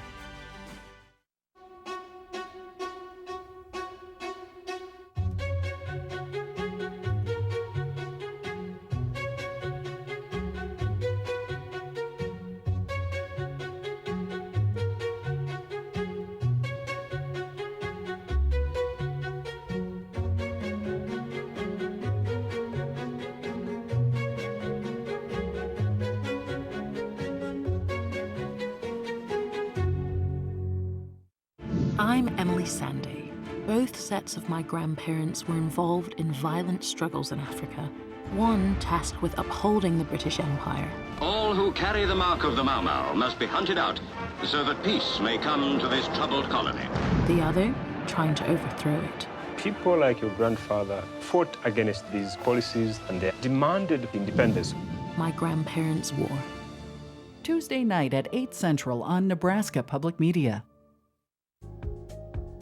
Hi, I'm Miles Bishop from Perkins County Schools, and I do Program of Oral Interpretation, or POI. POI is where you combine a research about a topic of your choice and also put in prose, which can either be humorous or serious, and it needs to make a 10-minute speech. My name is Kyra Anthony, and I am from Rock County High School, and I do persuasive speaking. Basically what we do in persuasive speaking is we inform people on an issue, and then we persuade them on a certain side. Our time limit is about 10 minutes, though most persuasive speeches run around 9 minutes.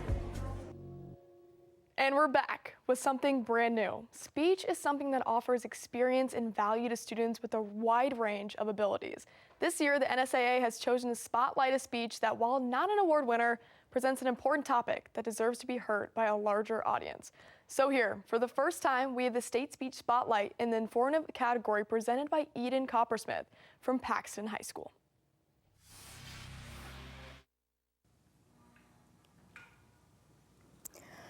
Have you ever had a zipper that wouldn't work, your pair of jeans that you couldn't get to close completely? You find it missing when you have important teeth, and no matter how hard you pull, the zipper will not close completely. This is similar to what happens with the birth defect of spina bifida. During early fetal development, the spine comes together like a zipper, covering the spinal cord and nerves. Incomplete closure of the spine is referred to as spina bifida or neural tube defect. Today we'll be looking at what spina bifida is and the various types, what are the available treatments, and how does having spina bifida affect the life of the individual who has it.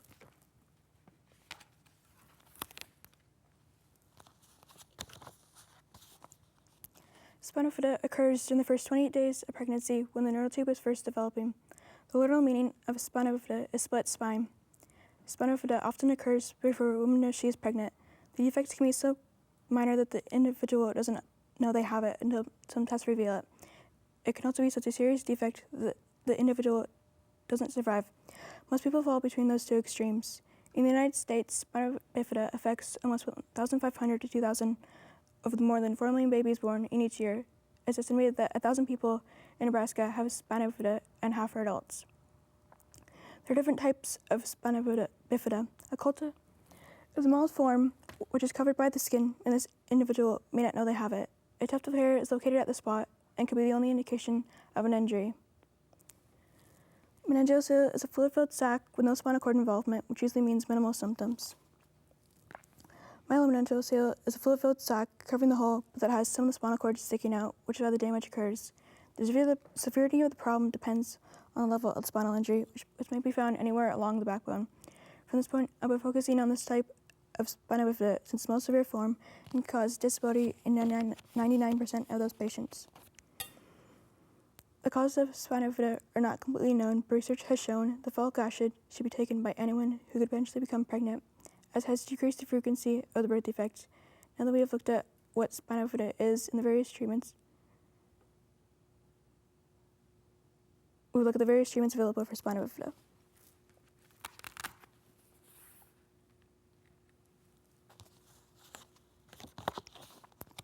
Myelomeningocele treatment can be carried out at 2 times, before or after birth. One prenatal technique includes a minimally invasive fetal scope. The surgery can be performed at 23 to 25 weeks of the pregnancy. The risk is premature labor and early birth before a baby is fully developed. Many research reports show that the outcomes of prenatal fetal surgery are far better than those performed in the postnatal period. I was born in 2006, and there were only a few places in the country that were even performing this procedure. My mom would have to go to Tennessee, but that procedure was not an option because I have a twin brother and the risk was too big that she'd miscarry both of us. Postnatal or after birth surgery is done to close the spine in the first 24 to 48 hours after birth. The damage to the spine has occurred, and now the goal is to get the spine back in the body and prevent infection from traveling up to the brain. There is no cure for this birth defect, and after birth it is seen what nerves are damaged and what conditions need treatment. Spina bifida Association states that spina bifida is commonly referred to as a snowflake condition of birth defects because no 2 cases are the same. Next, we look at the most common areas affected by spina bifida and the conditions associated with that injury.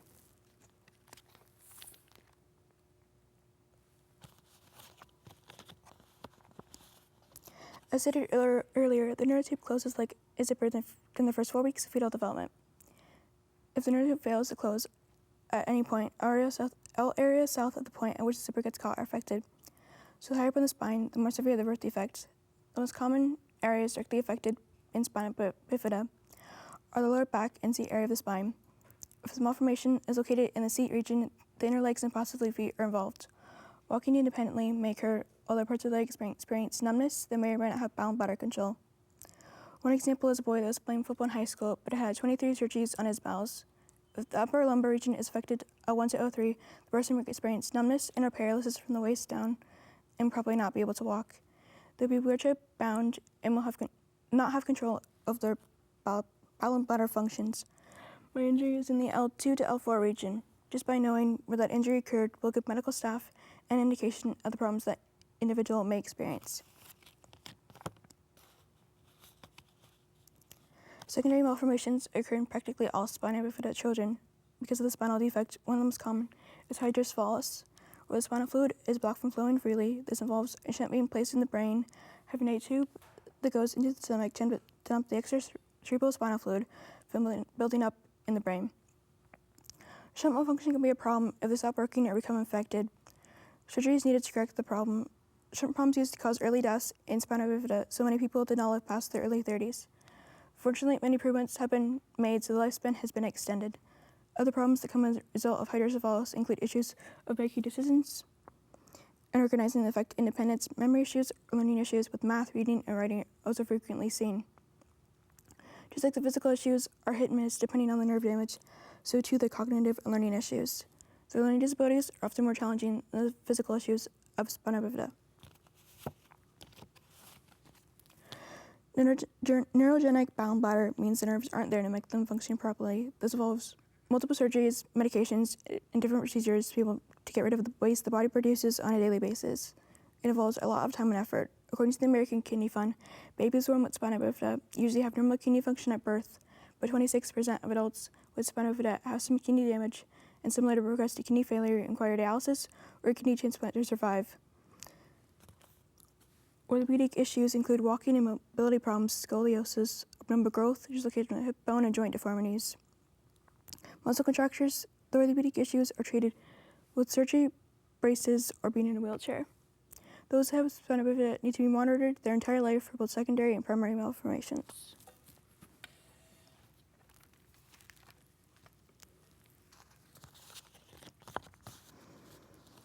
We explore the defect of spina bifida, its definition, types, treatments, where in the body it most frequently occurs, and the conditions associated with that injury. Many people look at this condition as a disability in life that will make that life as full or normal. It is a different path, and there are definite challenges to having spina bifida. But I would like to end with a quote from a girl from the Spina Bifida Research Center since it sums up my experience. She states, I don't see my disability as something to be ashamed of or a negative aspect of my life. It's something to be creative, think outside the box, maybe even rock the world. Crystal, Eden, congratulations on an outstanding season and being here today. Coach, we'll start with you though. How much work goes into the speech season?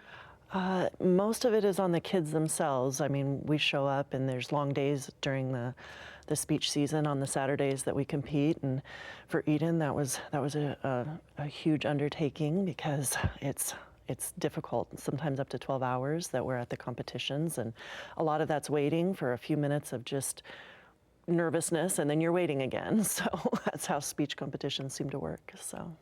Eden, for you, what was his entire experience like competing at State Speech?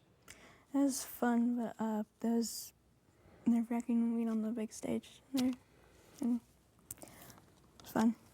For sure. And Coach, how much growth have you seen from Eden this entire year? Well, with the Spotlight, speech overall is helping kids become better speakers, but with Spotlight, it's oftentimes helping them find their voice to begin with. And with Eden, when she told us that she wanted to go out for speech, we knew it was going to be a mountain to climb, but she climbed it, and she had the school behind her and a good teammates behind her and good faculty behind her, and we're very proud of her in Paxton and the work that she did and put in. So, and she had a mother and there's so many people involved that were just like, yep, if she wants to climb it, we're going to help her climb this mountain. And so we're just thrilled that she did and got to the top. So, Eden, Crystal, congratulations. Thank you so much for your time. We really appreciate it. And a new event was introduced to the 2022-23 speech season called Program Oral Interpretation exclusively for classes B, C1, C2, D1, and D2. From Chambers High School, here's Claire Wappel performing her D2 awarding speech in brand new category, Program Oral Interpretation, titled Dementia.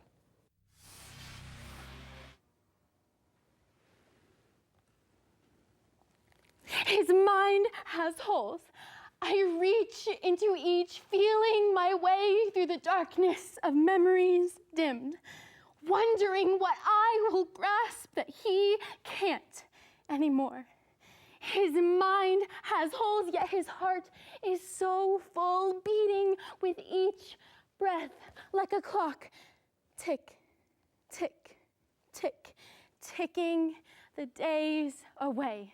There is no future and there is no past. There is just what there is, and even the present doesn't make sense anymore. My grandpa, in his early stages of dementia, knows me. He knows my parents, my aunts, my uncles, and my cousins, and he can even tell the best stories about life on the dairy farm and his old jokes. But in scattered moments, the woman that he has loved since he was 16 years old becomes a stranger. Dementia. We all know the stages and symptoms: memory loss, confusion, mood changes, personality differences, the list goes on and on. But you don't truly understand how much of a thief dementia is until you witness it firsthand with a close loved one. Today with poetry on my father's dementia by Danielle Marcoux. I talked to a lady by Tanya Howden, prose The Long Goodbye by Bill Torpy, lyrics from Reba McEntire's Moving Olita, and a quote by Bradley Whitford. I present a program because dementia is not only a disease, but a thief. Love is a hard, hard road. As I tiptoed into the nursing home's activity room, I was transported back to my first day in kindergarten. I was the kid who freaked out in the basement auditorium when it was time to go to our assigned rooms. My mother and another teacher had to pry my fingers off of a pole. Then when I was in the classroom, I glanced up at the door and saw Mom peeking through the window. Now, it was nearly 60 years later, and the roles had swapped. I was sneaking a glimpse at how she was getting along with her new peers. Well, pretty good, it had seemed. She was conversing with an old bearded fellow, a new friend, I supposed. However, earlier we were informed that she had dumped a glass of water onto a staff member as a protest to something bugging her. Moving Olita was the hardest thing he'd done. I talked to a lady today. She didn't know my name. She was amazed to hear about my past and all the places I had been.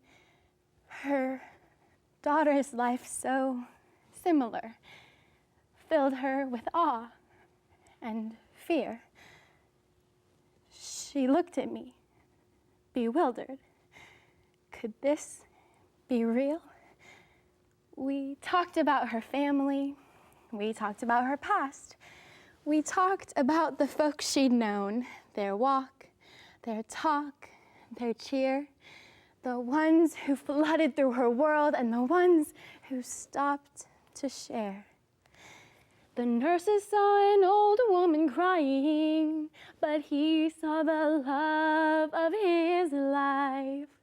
His mind has holes. I reach into them in hopes of finding my father again. But not for me and not for my family, but to give him himself again. His mind has holes, and through them he journeys in a circle, from obsession to paranoia and back again. His mind has holes. He waits in a cerebral breadline, hungry for memories, starving for stories. His mind has holes. What once was whole is now hole after hole after hole. If only they were truly empty and not so full of confusion. She don't know where she is, but she knows this isn't home. My mother, Helen Torpy, 92, no longer knows me. It's been a long, slow descent that brought us to the bright and friendly, although crushingly sad, facility in Chicago. Mom's case had been brewing for maybe 15 years, although there's no aha moment to pinpoint. The former Helen Gilligan, who had immigrated to Chicago from Ireland in 1952, was a force of nature, fiercely driven to her family, the Catholic Church, and her surrounding community. As a young kid, I noted with pride that she was the prettiest mom in the neighborhood. As she grew older, we started to notice something was off. At first, it wasn't much, just her personality, her essence had shifted ever so slightly. It was reminiscent of the movie Invasion of the Body Snatchers. One day, a loved one had become somehow different. Later, when we tried to bring it up gingerly, she got offended and pushed back hard. We were the ones acting differently, she said. Love is a hard, hard road. We talked about her future, her hopes, her dreams, and her fears. We talked about her sorrows and all the sadness life threw in. We talked about her children, some things I should not hear. We giggled and cried and laughed at a life so rich, so full. Then, in a moment, sat shared in silence with our own thoughts. I whispered, "Good night, Mother," as her eyes scumbled back into her dreams. I talked to a lady today. She didn't know my name. She was amazed to hear about my past and all the places I had been. Her daughter's life, so similar, filled her with awe and fear. She looked at me, bewildered. This disease is like the teeth of God biting into a liqueur chocolate and sucking out all of the memories like a maraschino cherry, and there is no cure. Then Mom was diagnosed with dementia. And the next year, my brother John was stricken with brain cancer. And he pushed hard for her to go to the local senior center. So we moved her in. But days later, she snuck off. Thankfully, Chicago police collected her 4 miles away, headed for home with her arms folded. That afternoon, I was forced to make an immediate decision. With nursing home officials, cops, and Mom scowling in the back of a modern-day paddy wagon. A memory care unit, or take her home. We decided to take her home. And the past 3 years, she's lived with me. But this year, however, it became intolerable. Caring for someone in that kind of decline is 24/7, 365. I moved her into her new home last week. And on her dresser, I placed a picture of her as a young bride. That picture would have been taken 65 years ago that week. It was the face of the woman I had known as the prettiest mom in the neighborhood. There's a shadow much darker than the valley of death when you fear the reaper might not come today. They line 'em up in lazy boys out in the sunroom. The TV keeps the quiet away. She can't recall his name, but she's the only love he's known.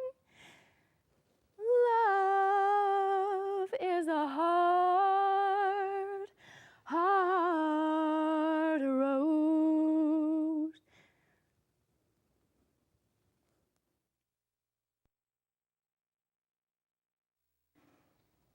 Claire Nancy, congratulations on the entire season and your performance today. Coach, we'll start with you. How can you summarize just how much hard work and dedication goes into every single season? Well, it starts early when you start looking for that material and you keep looking, and then as you start to put it together, and there's just hours and hours of practicing and then modifying and then revamping, and it's a long process, but it's a great process. Claire, how did you narrow down this topic, especially for this performance today and at state? My grandma actually had the idea early on in the season, and then I just kind of grew from there because of my experience with this topic, dementia. My great-grandma, her mother had it, and then my grandpa has it now, so I'm very familiar with it, and I'm able to express my feelings through it. Do you think that brings in some of the passion that we see in your performance? Absolutely, yes. That's awesome. Well, congratulations. Thank you. Once again. We really appreciate your time. Thank you very much. Now for our final performance of the show, we have Madison Seiler from Gehring High School with her Class B award-winning speech in the category of persuasive speaking titled Focus.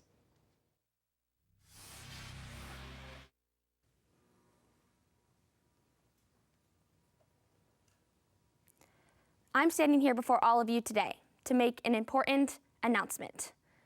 Ready? You won't actually listen to this speech. That's it. That's the announcement. You won't really listen to this speech, and I have the facts on my side to prove it. Now, it's not because you're rude or I'm a boring speaker. We both know that's not the case. It's not even about the subject matter either. It's actually all about your brains. You see, today, we lack the cognitive ability to focus. For college students, attention spans have dwindled to a mere 65 seconds. And for adults, that window has closed to just under 3 minutes. So seeing that the speech is closer to 10 minutes, well, you can do the math. Somewhere between the end of my intro and the end of my first main point, I'll lose virtually all of you. But again, it's not your fault. Dr. Joel Naik, a clinical psychologist and professor of psychiatric and behavioral sciences at Oregon Health and Science University, explains why in a January 2nd, 2022 Guardian article.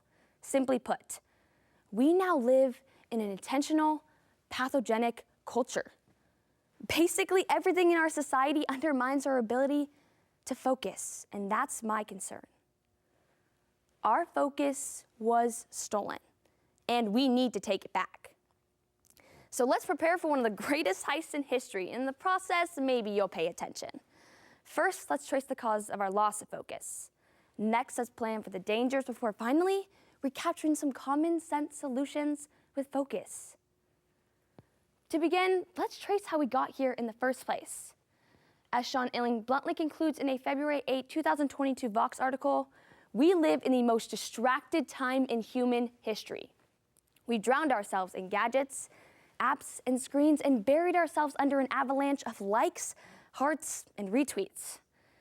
Simply put, our digital obsession is killing our brains. You see, our brains aren't really wired to work this way, following 5 or 6 different types of social media all at the same time.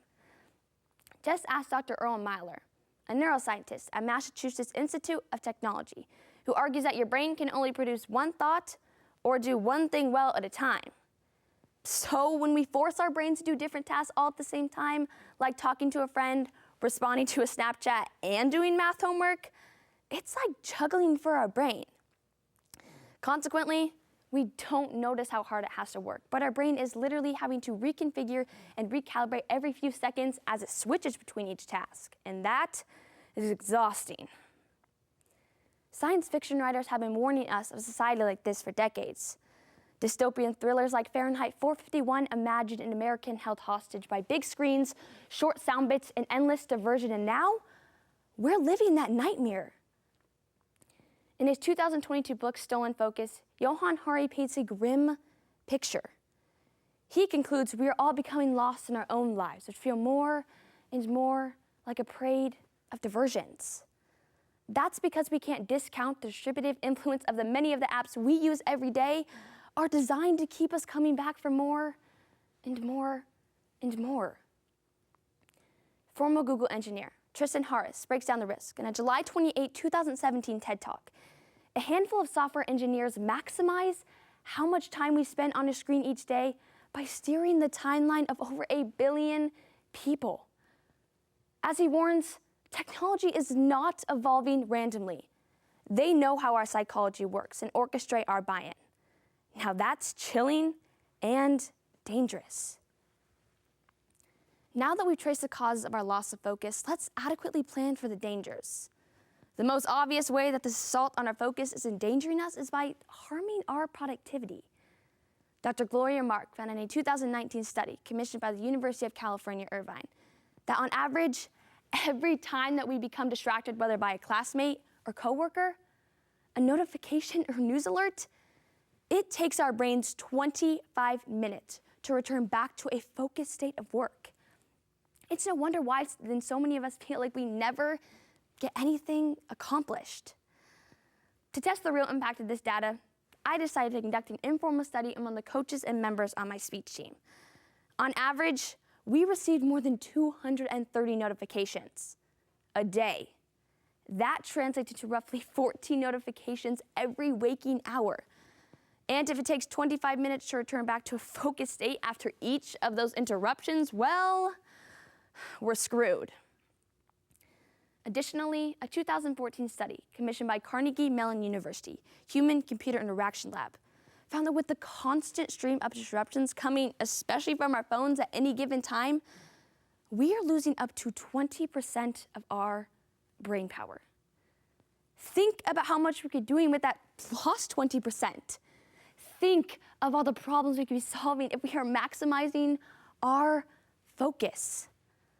Remember, We overcome tough obstacles not by using our attention individually, but by harnessing our attention collectively. Some of the world's most daunting challenges like climate change or homelessness could perhaps be corrected if we only had the time to focus on them together. And really, this is a mental health issue too. In short, we're a mess because we're in a constant need and endless effort to multitask. We live in what ex-Apple and Microsoft consultant Lindia Stone calls a state of conscious, partial attention. This always on, anywhere, anytime, anyplace mindset keeps our sympathetic nervous system on high alert. Basically, we are existing in a constant state of fight or flight, flooding our bodies and brains with a nearly constant stream of cortisol, the stress hormone which over time can lead to weight gain, insomnia, high blood pressure, heart disease, stroke, and even death. We feel trapped, but we shouldn't, and there is a way out. Finally, let's recapture our focus with some common sense solutions. Casey Schwartz holds a master's degree in developmental neuroscientist from the University of College London, forcefully argues in a February 16, 2022 New York Times article that we start an attention rebellion. So intentionally set limits each day for how much time you spend on your phone or in front of a screen. Turn off your notifications, disconnect and immerse yourself in the actual, not digital world around you. Serini Pilley also suggests in August 20th, 2017 Harvard Business Review article that we need periods of focus, which lets our brains catch their breath, like meditating or doing yoga, even taking a short walk around the block or indulging in a mid-afternoon nap. All of these mindless activities actually give our brains the break we need, so when we do return to work, we are more focused and ready to tackle what's right in front of us.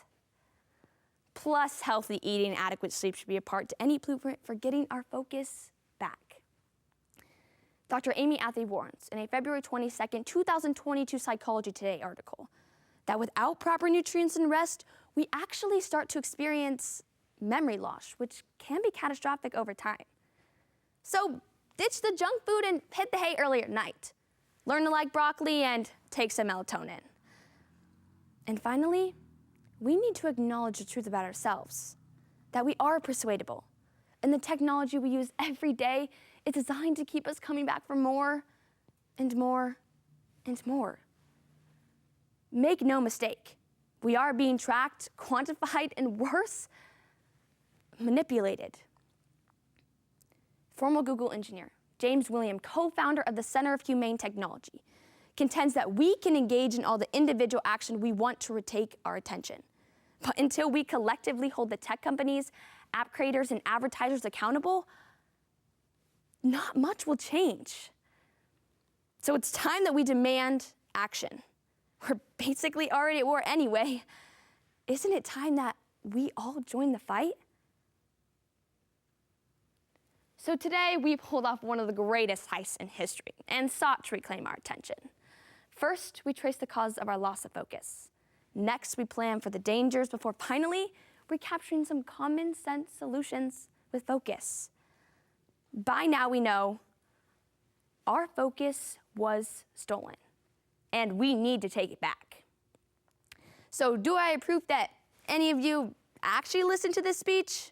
Nope, but hey, I have hope. After all, some of you weren't on your phones, and that's a start.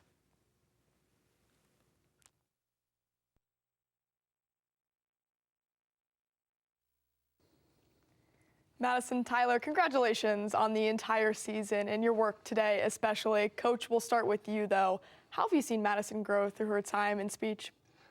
Maddie has really come a long way, although she didn't have very far to come. One of the most natural and talented speakers I've ever coached. Last year was her first year doing speech. She slipped on a puddle of water over the summer in basketball and broke her ankle, and so decided to give speech a try and hasn't looked back. Switch to the non-contact sport. I know, yes, exactly. How's speech been treating you so far? What have you liked? I absolutely loved it. It's a lot of hard work, a lot of dedication, lots of polishing time that we put in, not just myself, but with helping our teammates out accomplish what we did this year. It was a tremendous amount of work, but I've absolutely loved every second of it. Totally worth it. And how'd you land on the topic of focus? I was talking to Mr. Thompson about it, and we had a lot of ideas, but we think that one really tackled what has been going on in today's society, and I think that is really important for not just like kids to hear it, but adults as well, just everyone to know that our loss of focus it's bad. It's bad today. I think everyone can relate to that. Thank you both so much. We really appreciate your time. Congrats again. Thank you. And thank you to all the amazing students and coaches who participated in this year's show. We have a lot of talented students here in Nebraska. If you missed anything or want to watch certain performances or the entire thing again, go to nebraskapublicmedia.org. I'm Anna Bellinghausen. Thank you for watching the NSAA Speech Championships Best of the Best.